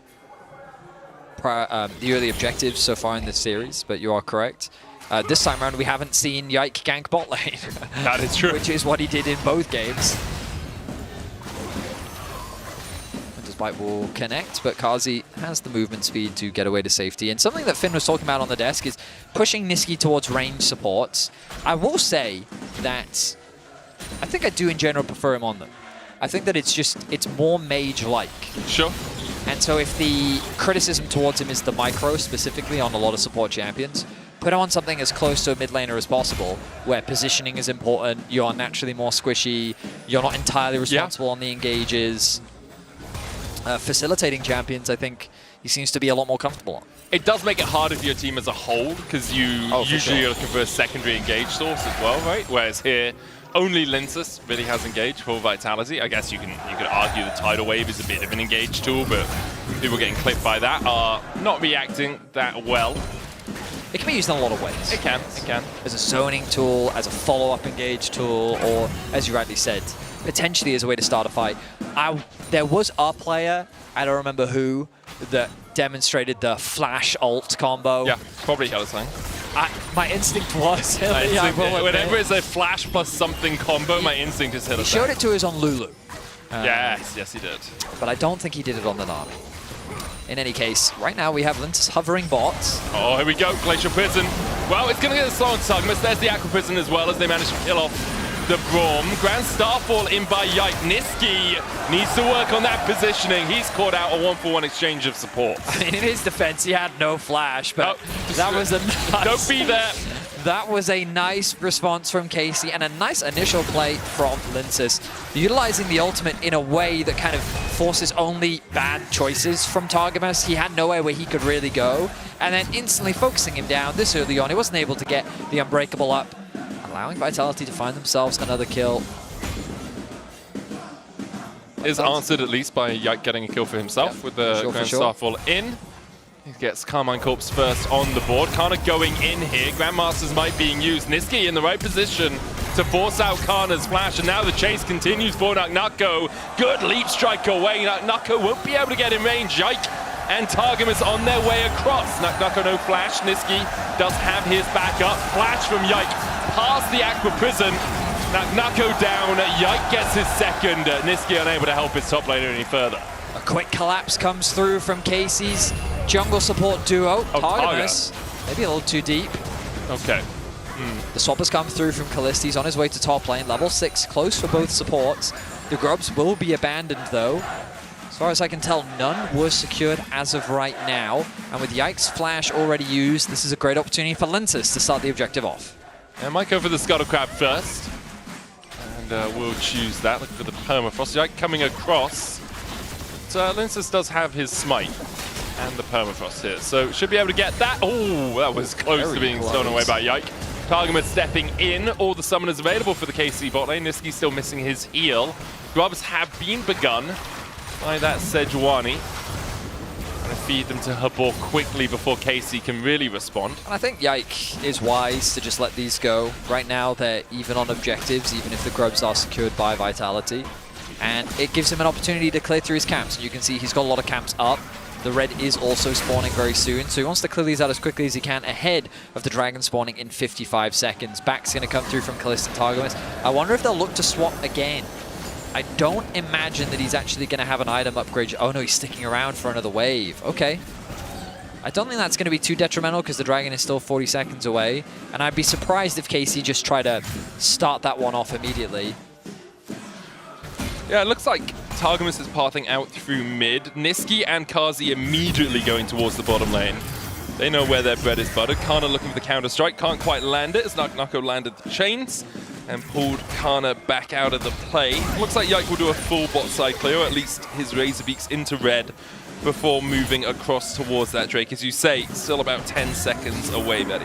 Lintus choosing not to reset after grubs. He did his red into his bot camps. Now he's going to be in position as everyone arrives. Naknako with the World Ender. There's a Grand Starfall. Niski, the bubble a mile wide from anything, really. Niski goes down. TP in from Shayak, but no CC to lock him up before he jumps away. He brings down a star. It's more of a damp squid than anything else. Targamas locked up in the glacial prison, though, and doesn't have the opportunity to move before he is felled by Vitality. A nice response from Vitality, what was an initial pick. So it's just a game of exchanging supports, yeah, I suppose. Niski very squishy on the Nami. Quickly gets collapsed on as Targamas face checks. And he also suffers the same fate. Dragon still alive, TP invested by Naknako. As the two top laners continue to trade, nothing really going to be converted. So an interesting game where it's just simply a matter of kills, trading back and forth. Objective very even. Ooh, the stun, very close. Is this a dive though? I think it is. I don't even think it needs to be a dive, Betty. Giant Quartz back into the Arcane Storm. Vladdy gets the kill as Yike had the CC. Lintus looking for Yike across the wall here. Aegis Assault is a lot, but that's a hard steel stack onto Yike. Gravity Well coming down. Lintus flashing forward for a little bit more. Niski flashes in as well. Lands the bubble. Shut down for Lintus. Targamas coming across, but great realization from Lintus that he can win out that. Lintus does in fact win this. Yep. So much initial damage that I think caught Yike completely off guard. He was hoping to get the level up from the Grom, but the arrival of Niski ahead of Targamas meant that with the added support that the Nami provided, more than enough damage to get a kill and get away to safety. 4-4 now the kill score as kills continue to be traded. Drake is up. Lintus actually looking down towards bottom side right now. It's good vision for Carmine Corp, meaning that Lintus won't go for the fight on Vladdy. No TPs on anyone in the game, so what we see is what we get in terms of lane assignments. Yike is in the area towards top here, does have the Grand Starfall. Kana losing out on a few of these trades, but he does still have about an 800 gold advantage. Nicely done there by Naknako. The Imperial Mandate finish for Niski is definitely a nice purchase. Bot lane swapping a lot. This is also something we've seen a decent amount from KC. They will just continue to move their bot lane to where they feel it's the safest, even if it gets them a small advantage. admittedly right now, the goal... Ooh, Kana. That's a bait. Glacial Prism going in. Linz is going there. Glacial Fisher coming out. Kana flashed away from the Q3 and gets the auto off just in time. Grand Starfall down. Yike and Targus now need to retreat because Linzes is here alongside Niski. Permafrost into the Aqua Prison. Targum's trying to turn it back around onto Linzes, and they both dodge the Blade of the Northern Winds, but Linzes has got one. They're looking for the melee autos here. The Aqua Prison lands again. Yike, though, will get a counter kill, and now will try and chase down Niski. Does he have the mana to do much? Niski sidesteps. Prison just short of the bubble. Doesn't connect, but Niski's gonna get him. Tidecaller's blessing isn't enough. Yike, he gets him. Ebb and flow. Ebb and no for Yikers. Niski gets the kill. And it ends up being a 3-for-2 exchange in top. It was a 3-for-2. I think. It was. Nako died, Kana died, Yike died, Kalist died? Where did Kalist die? That's what's throwing me off. I was like, shouldn't we be even on kills? Because we were 4-4, then 5-5, and then it should be like 7-6. Yeah, Kalist died as well. So yeah, Kana died first. So this is where it starts. As you highlighted, it's a trap. Kana, though, plays it pretty well thanks to the arrival of Targamas. And this whole game is very much just junglers and supports grouping up and doing stuff. Targamas providing what value he can, and this was really nicely played by him. Connects the Winter's Bite, stands in between his both Niski and Linzes to try and stop the support stuff coming through. And then Kalist on his roam up towards top, gets caught in the river. Oh, that was actually quite a close fight, but Chayek just picks up another kill. Oh, Yike goes in, Niski. That was spearfishing done right. I'm going to say that's how you don't use the tidal wave, right? It's a Pantheon in my face. Drake begun by Carmine Corp. Admittedly, the flash was committed by Yike. True. So that potential play is not going to be available for the next 5 minutes, but it will be a dragon secured. And I will say I'm loving the aggression we've seen from both junglers this series. Both Linzes and Yike really putting their all, especially now that we've entered the mid-game. Items are being completed. There's the Blade of the Ruin King for Kalist. He's found himself in a bit of an awkward state here in the early game, moving around the map a lot, getting caught out by Chayek. But ultimately, both teams relatively even. Small goal lead in favor of KC just because the Jax has been able to build a pretty big lead, which has kind of been the name of the series for Kana. It's a sizable chunk of change for Kana as well. Like 1.2k ahead when he's, I guess it's about 30 CS, but a lot of plates picked up by him as well. And a kill, that is true, that is true. But, yeah, as you say, has been the way the series has gone for Kana. Nako's had some really good team fights, especially in that game too, but in terms of laning, Kana still sits atop here, at least in this series. 500 gold lead for Carmine Corp as the Rift Herald has spawned, and they're going to try and take it down before Vitality can really answer, but Vitality do have the numbers coming through the mid lane, and Carmine Corp might have to back away. Targamas has Glacial Fisher available. Targamas looks very squishy with these items right now. TP, but it's already gone, no? Rift Herald secure. Chayek has the Skies Descend, that empowered ultimate, but no place to use it. Glacial Prison going out onto Vladdy. There's the tidal wave follow-up. Yike trading towards the top side, and Nagnako will keep him in the midst of the fight. Yike's gonna fall. So Vitality do find one out of using that teleport. So at the very least, they get a pick. But it doesn't really convert into much. You'll notice that Kana's already making his way towards the bot lane. Nagnako has the TP available to him, and Linzes gonna move into Yike's jungle and steal away what camps he can. Kana with the TP available to him. Does he want to do something really cheeky No. here? TP back up. They have the Pantheon ultimate. Crazy. Do the Baron! Oh wait, no, it's still 2 minutes before we can go for that play. Linzes though, he's going to be spotted out. He's going to chase Pantheon forward ult. here. Linzes flashes away from the Glacial Fisher. Pantheon ult is available, but Yike is... respawn. He's still Okay, in I'm the getting base. ahead of the game. I'm getting ahead of the game. I get you, man. Obviously, as a Pantheon, he is, you know, a god, so you would expect him to be able to ult across the entire portion of the map. Is he a god? I thought the whole thing was he's a man. So he is, but Pantheon is a collection of gods. Yes. Like, you know, the Greek Pantheon, the Roman Pantheon. Yeah. Doesn't he become a god? Isn't that kind of the point? He climbs to the top of it and ascends to deity. But isn't that like, I don't know, there's like a dual thing, isn't there? Yeah. He ascends a god, returns a man or something, or it's the other way around? I don't remember. It was a really good comic, though. It was. And he was also in the cinematic. He got booted off a mountain by Leona, I seem to recall. This is Targon! Thank you for that rendition. Oh, it was solid, right? Okay, so what have we got? Well, we got Targon flashing onto Kazi. Flash follow, cleanse from Kazi to try and get away, but there's no escape for him.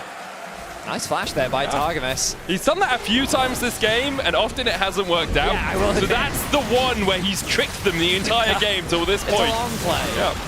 Riptide used towards the mid lane to try and take down this tier 1. Nako here to defend alongside the rest of Vitality, and they'll manage to do so. The Singularity grouping up those minions, and then the Breath of Light just working Kana through once it. again finds himself in a side lane, chipping away at these towers. I should say chunking away at these towers. He looks like a demolition ball the way he knocks that one down. First tower of the game goes in favor of KC. Yeah, those are the sort of chips you get at one of your local fish and chip shops rather than McDonald's fries or something, you know? Chunky chips coming out from Kana there. I had no idea where you were going with at the start, and then you rounded it out with that. Yeah. Well done. Thank you, thank you, thank you. Laddie, are you scared of Nako? Nah. You're right, he's not. Should he be? Nope. Also not. Callista's here. Here we go. Open up. Knock, knock. Open the door. It's Callista. Knock, knock. Open up the door. It's the start to a song, Betty. And I realize I can't say any of the rest of the words of that song. It's XCOM, give it to you. It's late, guys. It's way past his bedtime. He should be asleep right now. Oh my goodness. I could say the next couple of lines. It's nothing inappropriate. So. Anyway. But for now, what are we waiting 18 on? seconds. Yeah, dragon. on a dragon. You're right. On a dragon. Kana is exceptionally strong. Exceptional. One could say that if there were a League of Gentlemen, he's extraordinary enough to join them. Oh, nice. Given his itemization. He's going to get himself another tower. He can choose the base. And I wonder if he can get a cheeky upgrade in. Oh, no, they're just going to get the dragon. Never mind. I mean, I think KC kind of gave this one up. It looks like it, yes. I was already setting up in my head. I was like, okay, he's going to go back, TP, ready for the fight. And instead they're going to be like, right, okay, you take dragon, we'll take Atakan. Yep. There we go. I will say, I don't think Atakan is that big of a deal. That's my take on it. You say that to his mum. Okay. His mum loves him. Okay. His whole, I didn't her say whole that he world. wasn't doing his best. That he's not that big of a deal. He worked hard to be on the Rift, okay. Did he? Yeah. I mean, his last two jobs, he failed miserably. He didn't like them at all. Okay. But now we get into the lore of Atakan, where he was a big soldier and then possessed by a demon or something, No, I was right? more talking about first he revived people and then he made a bunch of flowers. So he tried first, he worked in a morgue, and then he worked as a florist. Okay. And now... What type of... He's still a florist. I don't know what his profession would be still a defined florist. as. He's a farmer because he harvests all the petals. or a gardener. Yeah. There you go. The evolution of... It just goes to show that you can do anything if you put your mind to it. Apparently not commentate League of Legends, so I have no idea what we're doing. Okay, well, let's log back in, Benny, okay? We're 22 minutes in, and Kazi is being caught out. And Kazi is dead. Niski, short to follow. As Targamas and Kalist begin to open up, the skies distend. Targamas trying to get away from the Inferno. Chasing with Spand beside Kalist. Now Linsus running for the hills as Kana doesn't quite have the leap strike range to get on towards the Vitality jungler.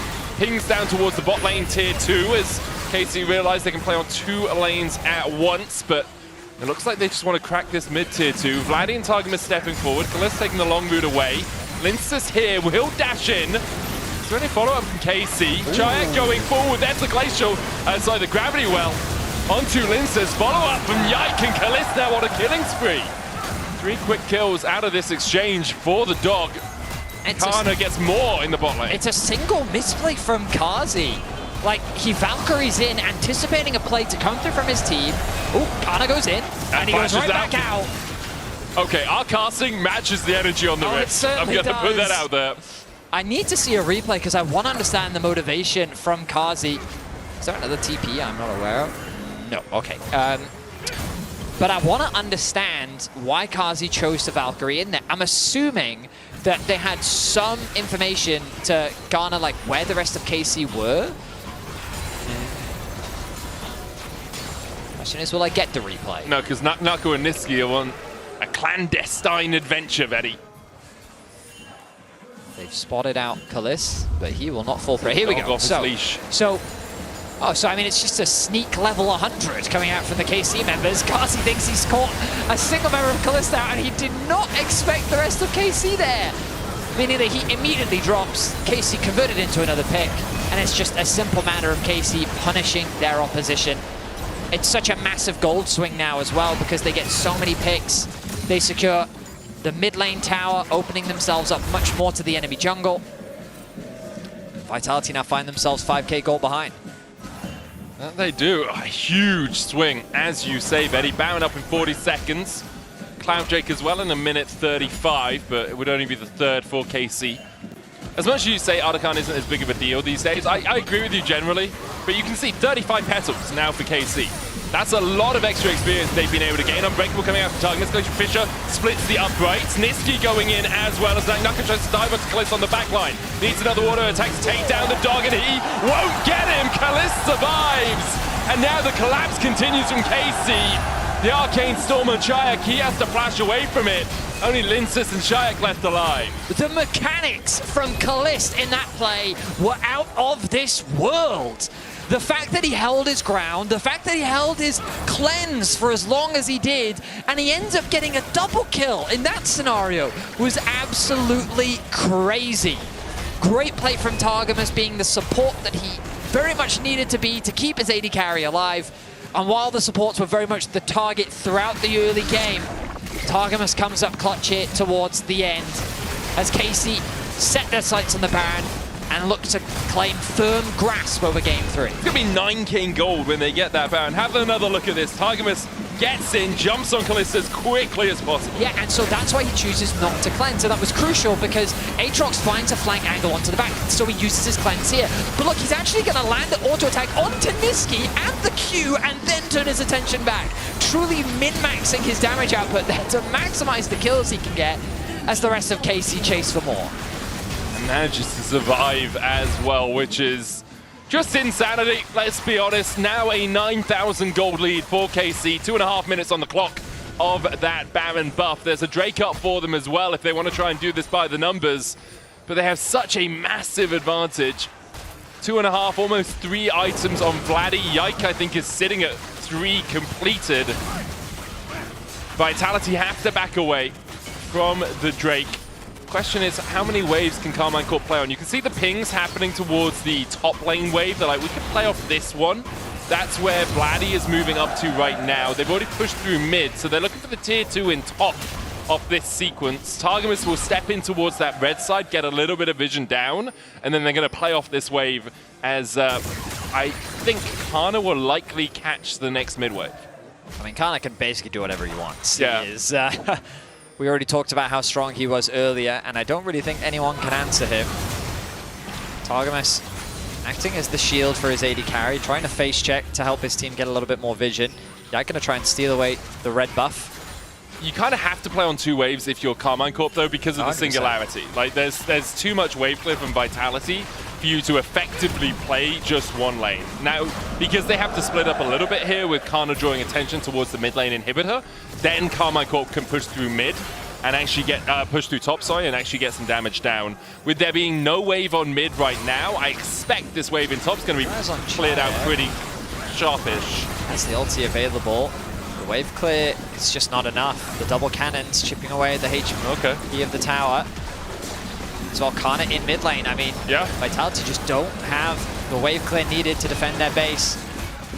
No, man down as well right now as Nako pushed through the bot side. Kana goes in, lands the stun onto Shayak. They're looking for the follow-up. Skies Descend. Doesn't manage to get the knock up on a couple of members of Carmine Corp, but not much doing there for Shayak. It was more defensive than anything else. Now, Carmine Corp did push too greedily in game 2 and cost themselves the game in the end. Targamas now dashing forward. Singularity on Kalist. Nako going in, but he's stunned immediately as Kalist goes unstoppable.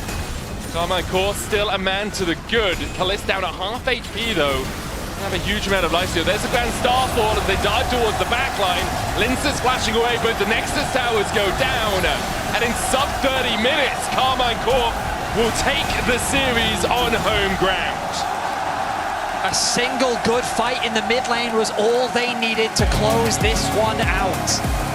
A small mistake from Kazi, thinking he had caught Kalist in the mid lane, ended in disaster. As Kalist pops off, Yike's aggression is untempered, and Targamas keeps his team alive. 12k gold is the advantage to round things out. KC start the weekend off with a win. I'd be very happy with that overall as well. For Vladdy, 2 games in this series without deaths. Went 10-0, 10, 1-0, 5. Continues to impress in that mid lane. Overall, Carmine Corp, the game 2, I think they will be frustrated with themselves because they were on the Nexus towers and they just greeted. Yeah. Didn't need to. For Vitality, still hope for them. You can vote for one of the Carmine Corp players in the Player of the Series vote at LEC on X. Kana, Yike, and Vladdy are your options as all 5 of them take a bow for the end of this series. Of course, Vitality are going to be frustrated. They had a solid fight back in game 2, and then things just very quickly fell apart in game 3. But I think we're going to go do an interview, Betty, because we are on Carmine Corp's time. So we're going to hand it over to Law.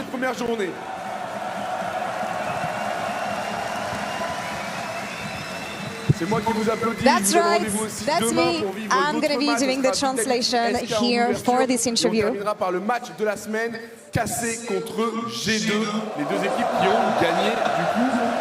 host rugby is talking about the schedule for tomorrow, prepping the audience for the fact that we're going to have a banger KC against G2 tomorrow to wrap up the show. On va rentrer rapidement dans l'interview. Déjà, est-ce que le fait de jouer devant un public comme ça vous rajoute de la pression ou au contraire ça rajoute de l'excitation? On le sait que ça dépend des profils. Playing a game like this in front of your audience, do you have more pressure or do you feel more excited? Je pense que ça dépend des profils. I think it depends on the profile and depends on the player.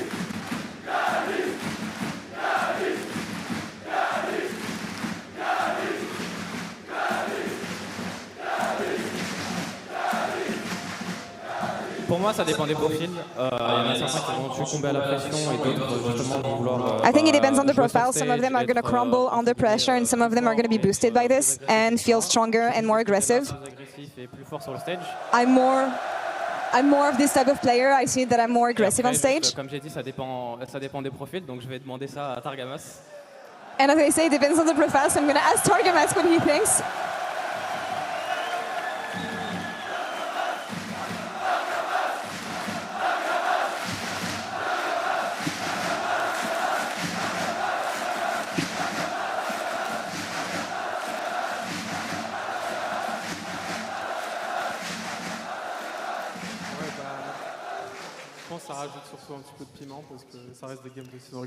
I think it makes the games more spicy because it's still regular season games and it adds this something extra that we don't usually have. And of course it feels amazing to play in front of the French audience again. We don't have that much opportunities to do so. And even though it's just a regular season game, it brings this extra something. Thank you so much for your honesty. We're going to talk about this series a bit more now. Partir entre guillemets à leur avantage, mais les compos le permettaient. Mais derrière, vous avez montré quand même une vraie abnégation en ne rien lâchant et en même en. Crushing game 1, game 2 was a bit more difficult. Maybe the drafts were a bit more complicated, but you just did not drop it regardless. Game 3, you guys managed to come back. Ou est-ce que ça a été peut-être Vitality qui a été au-delà des espérances selon vous? Et parle-nous de cette botlane, surtout de ce 2v2 botlane que tu voulais. Do you feel like Vitality exceeded expectations here? Il n'y avait pas And vraiment talk de plan about spécial à part the que botlane Niski a des 2v2. hits, mais ça c'est normal. There was nothing really special outside of the fact that Niski Il a hinted. bien joué, respect à lui. Et No, I'm joking. He actually played well after that. On a juste joué notre jeu comme d'habitude. On est focus sur nous-mêmes. Je pense And que when la it game comes 2 to us, nous a un peu glissé I en just trop want de to main. think that we Principalement, played on a fait our beaucoup game, we d'erreurs. focused on Moi, je pense que ourselves. j'ai Game vraiment 2, we mal made a joué cette lot game. of mistakes. Et je pense que c'est principalement nos erreurs qui ont fait qu'on a perdu plus que And I Vitality qui joue bien. think The main reason we lost is the mistakes we made and not so much Vitality stepping up. And when it comes to game 3, we just needed our duo to get activated, and after that, it was going to be one. Ouais, bah pour le match-up bot, je sais pas trop, je pense Niski aujourd'hui, c'est un peu inventé une vie de range support. Alors que, on m'avait dit, on the bot lane matchup today, I don't know what happened with Niski. I think he just invented a new personality for himself as a range support player. Mais ouais, on avait quand même le plan de jeu à chaque fois qu'il joue un range, on sait qu'on peut le punir facilement. But we had a great game plan. Every time he plays a ranged champion, we knew that we could punish him. C'est la classique game 2 saison régulière. We should have won game 2, but it's the classic, right? It's regular season, so we had to drop this face à one. leur public, ils ne mâchent pas leurs mots. Dernière question, parce que j'imagine que vous avez aussi besoin de sommeil pour préparer cette deuxième journée comme Last question for you guys. Du coup, de la saison régulière qui donnera lieu après aux playoffs. Une question plutôt simple, qu'est-ce qui se passe dans cette équipe depuis le début d'année 2025? What is going on with this team? What has been happening since the beginning of 2025?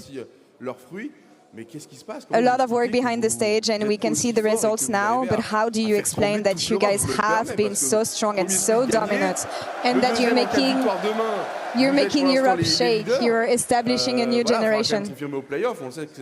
You're going to have to confirm during playoffs, but... Mais ouais, chacun votre tour, qu'est-ce qui s'est passé?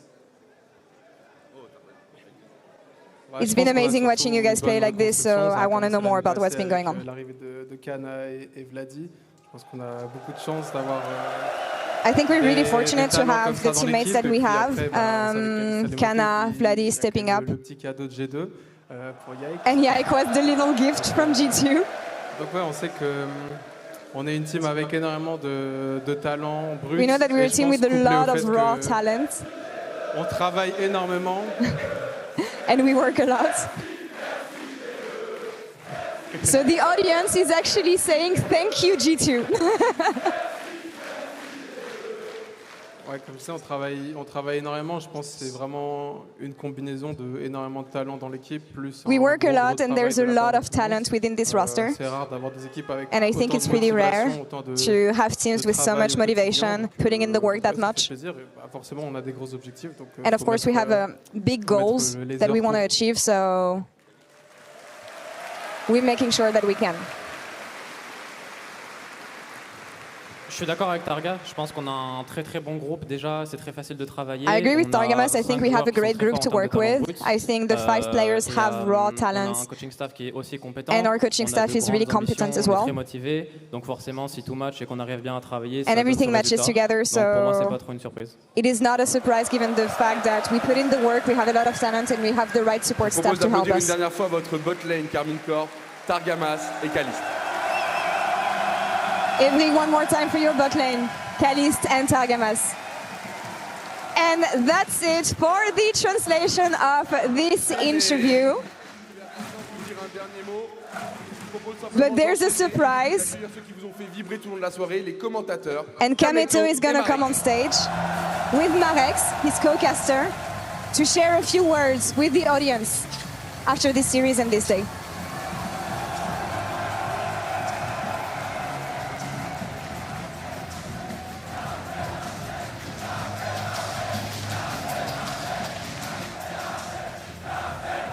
Merci, merci. Kameto, Marek, on a vécu une très très longue journée. C'était important pour toi aussi de venir t'adresser directement au public, aux arènes, qui a été monstrueux. En plus, avec les pauses qui ont été parfois à rallonge, vous avez vraiment été extraordinaire ici sur place, je tiens vraiment à le préciser.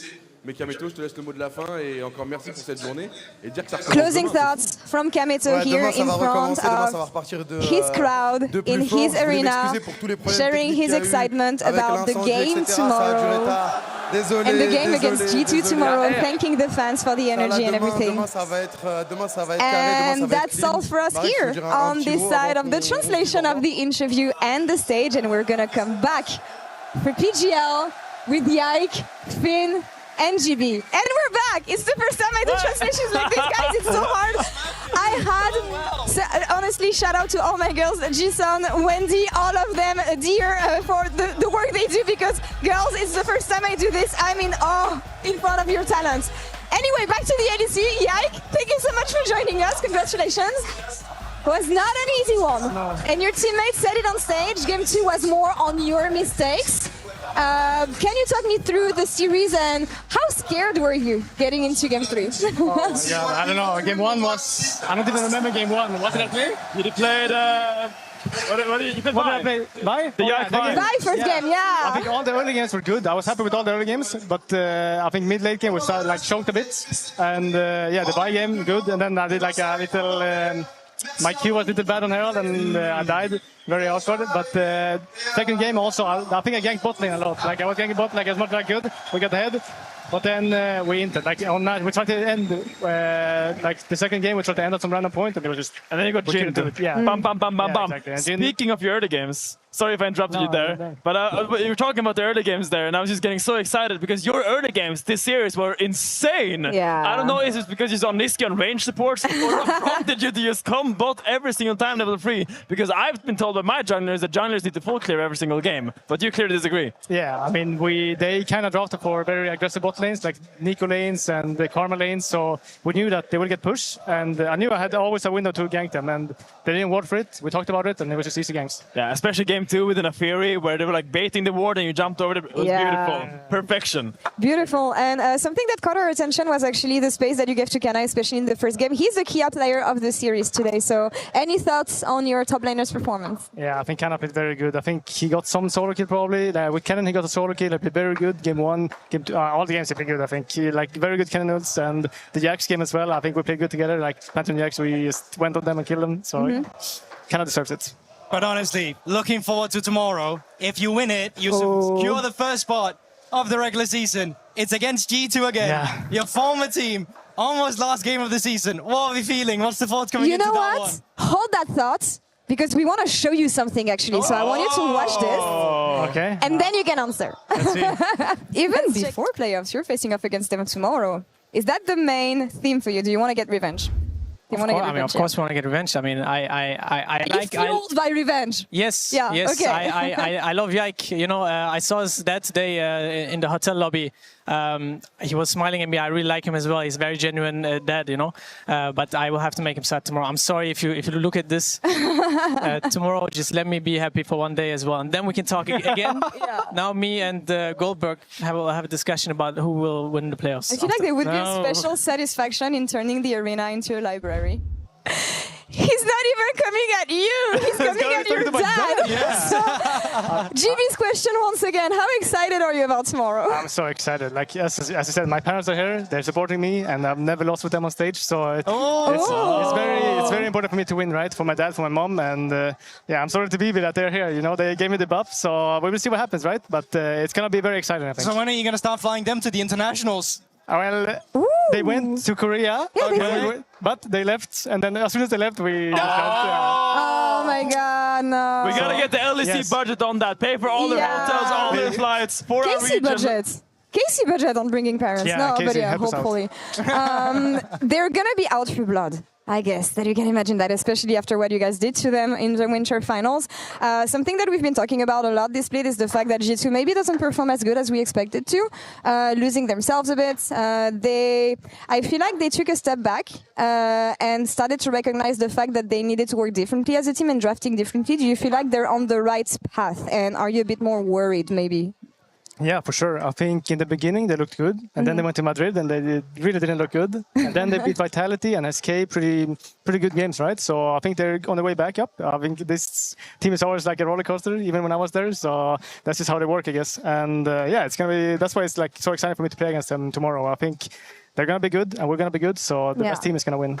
Yeah, it's the first time you play in front of so many KC fans at your home, in your stadium. I mean, being part of the team, it is your stadium. How much did that boost you today and help you perform? And like, tell me about this experience of like, because we could hear them, but they're not chanting for us. What is it actually when they chant for you guys? Yeah, I don't know. They were. It was so nice. Like every kill we got, we just couldn't hear anything in the game. You know, we were like, we just had to ping. We had to ping everything because we couldn't hear anything. But I like it. You know, they're cheering for us. Every kill we get, every play we make, it's just them cheering for us. And I think it's a big boost for us, and I appreciate it so much. Do you feel like it made a difference in the way you guys play? played, the way you came back, the resilience that you had in this game 2, even if you lost it in this game 3 in the end? Yeah, for sure. I mean, even after game 2, you know, when we come back, they're all like supporting us, all like looking at us and just sending love, right? And I think it's very important for us, and it helps us for sure, like especially me. So I really appreciate it. I want to take a look, unless you guys have something to add on this matchup, on this rivalry. We can't call it a rivalry now, given the level of play that both these teams have displayed. But I want to take a look at the standings, guys, because G2 is now locked after their victory today, and we now have a top 4 that is not really going to move. So what do we have? We have 3 teams left that can join playoffs here. Everything is still open. No team is actually eliminated. When you look at the stakes for tomorrow's game, SK versus Vitality first. If Vitality wins, they at least guarantee a tiebreaker, and BDS SK Rogue would effectively be out. If SK wins, though, they lock Team Heretics in playoffs, and then we're gonna have the match of the week, KC versus G2. Not a lot of implications here between KC and G2, but if KC wins, they lock in first. And that I think you're gonna like. Yeah, I was locked in looking at I really want to be first place. I was really locked in. Last question, who do you think is making it? Given the games that we have tomorrow. And of course the games that we're gonna have on Monday. But who's for these 3 spots? Oh, it's so difficult. It's like only 2 spots now because MK is also locked It's 2 spots, sorry. Math. I failed math. I really think Heretics should have... I mean, it all depends if they can beat GX. That matchup is very important for playoffs implications. I do think Heretics has the advantage, not only with the extra win that they have, but also with that matchup being favorable for them. Yeah, I mean, I kind of agree. I think Vitality as well, I mean, they can go both ways. They're such a crazy 50-50 team at times, but if they win tomorrow and secure a tiebreaker, I could see them win that too. Yeah, before we go, do you have a message that you want to send to BB or G2 in general? Or your parents. Or your parents, actually. Yeah, you choose. I'm going to win for my parents, and BB's going to lose, sadly. That's what's going to happen. I'm sorry, BB. I'm sorry. Saj, one of you two will be sad tomorrow. Yeah, thank you so much for joining us today. Congrats again on winning at home here in Evry. And that's all for us here on this side of the arena. We're going to be back tomorrow at the same time. 4:45 CEST for the pre-show and 5 p.m. for the beginning of the games. And if you didn't have enough League of Legends, there are more.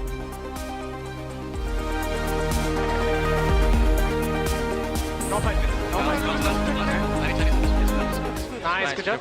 Oh, that's rough. Tower angle resets. The might is there. Q flash forward, gets the proc. Path makers his way out. Broken Blade making it clean. No, Caitlyn? Yeah. No. Yeah, good. I like it. No flash get in. Nice, good job. Get in. Get in, no flash. Front to back. Yeah, good. Play. Healthy. In one. Zin as Q stack. Zin. I got it. Big one. Come on. Nice. Fukada on the way and repeated dives coming in. Reeker free to fire. Wind becoming lightning. Reeker getting out. Ulti goes in from Ontama to clean up one though. That's Silas dash, but Yike looking once again that stuff connects. Chain of corruption going down onto Niski. There's Shield of Daybreak and pop goes the Nico. Good keeper's verdict onto target. Linces goes in with the stun as well. Pop blossom from Vladdy. Stolen away. The counter pop from Niski. Where he's the one that goes down first. He gets in. Niski's down. The Drake's still there as well. Oh, they've just blasted in. And then blasted back off to the bouncing. Kalist follows suit. See how much it ends up costing them as... Hana probably thinks he has lead on there. Slicing Malcolm out. Knuckles still has the flat, but look at how much damage is already. What the f***? Come on, this dude. Come on. Jack flash. What is happening? Ja, jag var done, ja. Don't do the thing, okay? Nice. I think. Good job.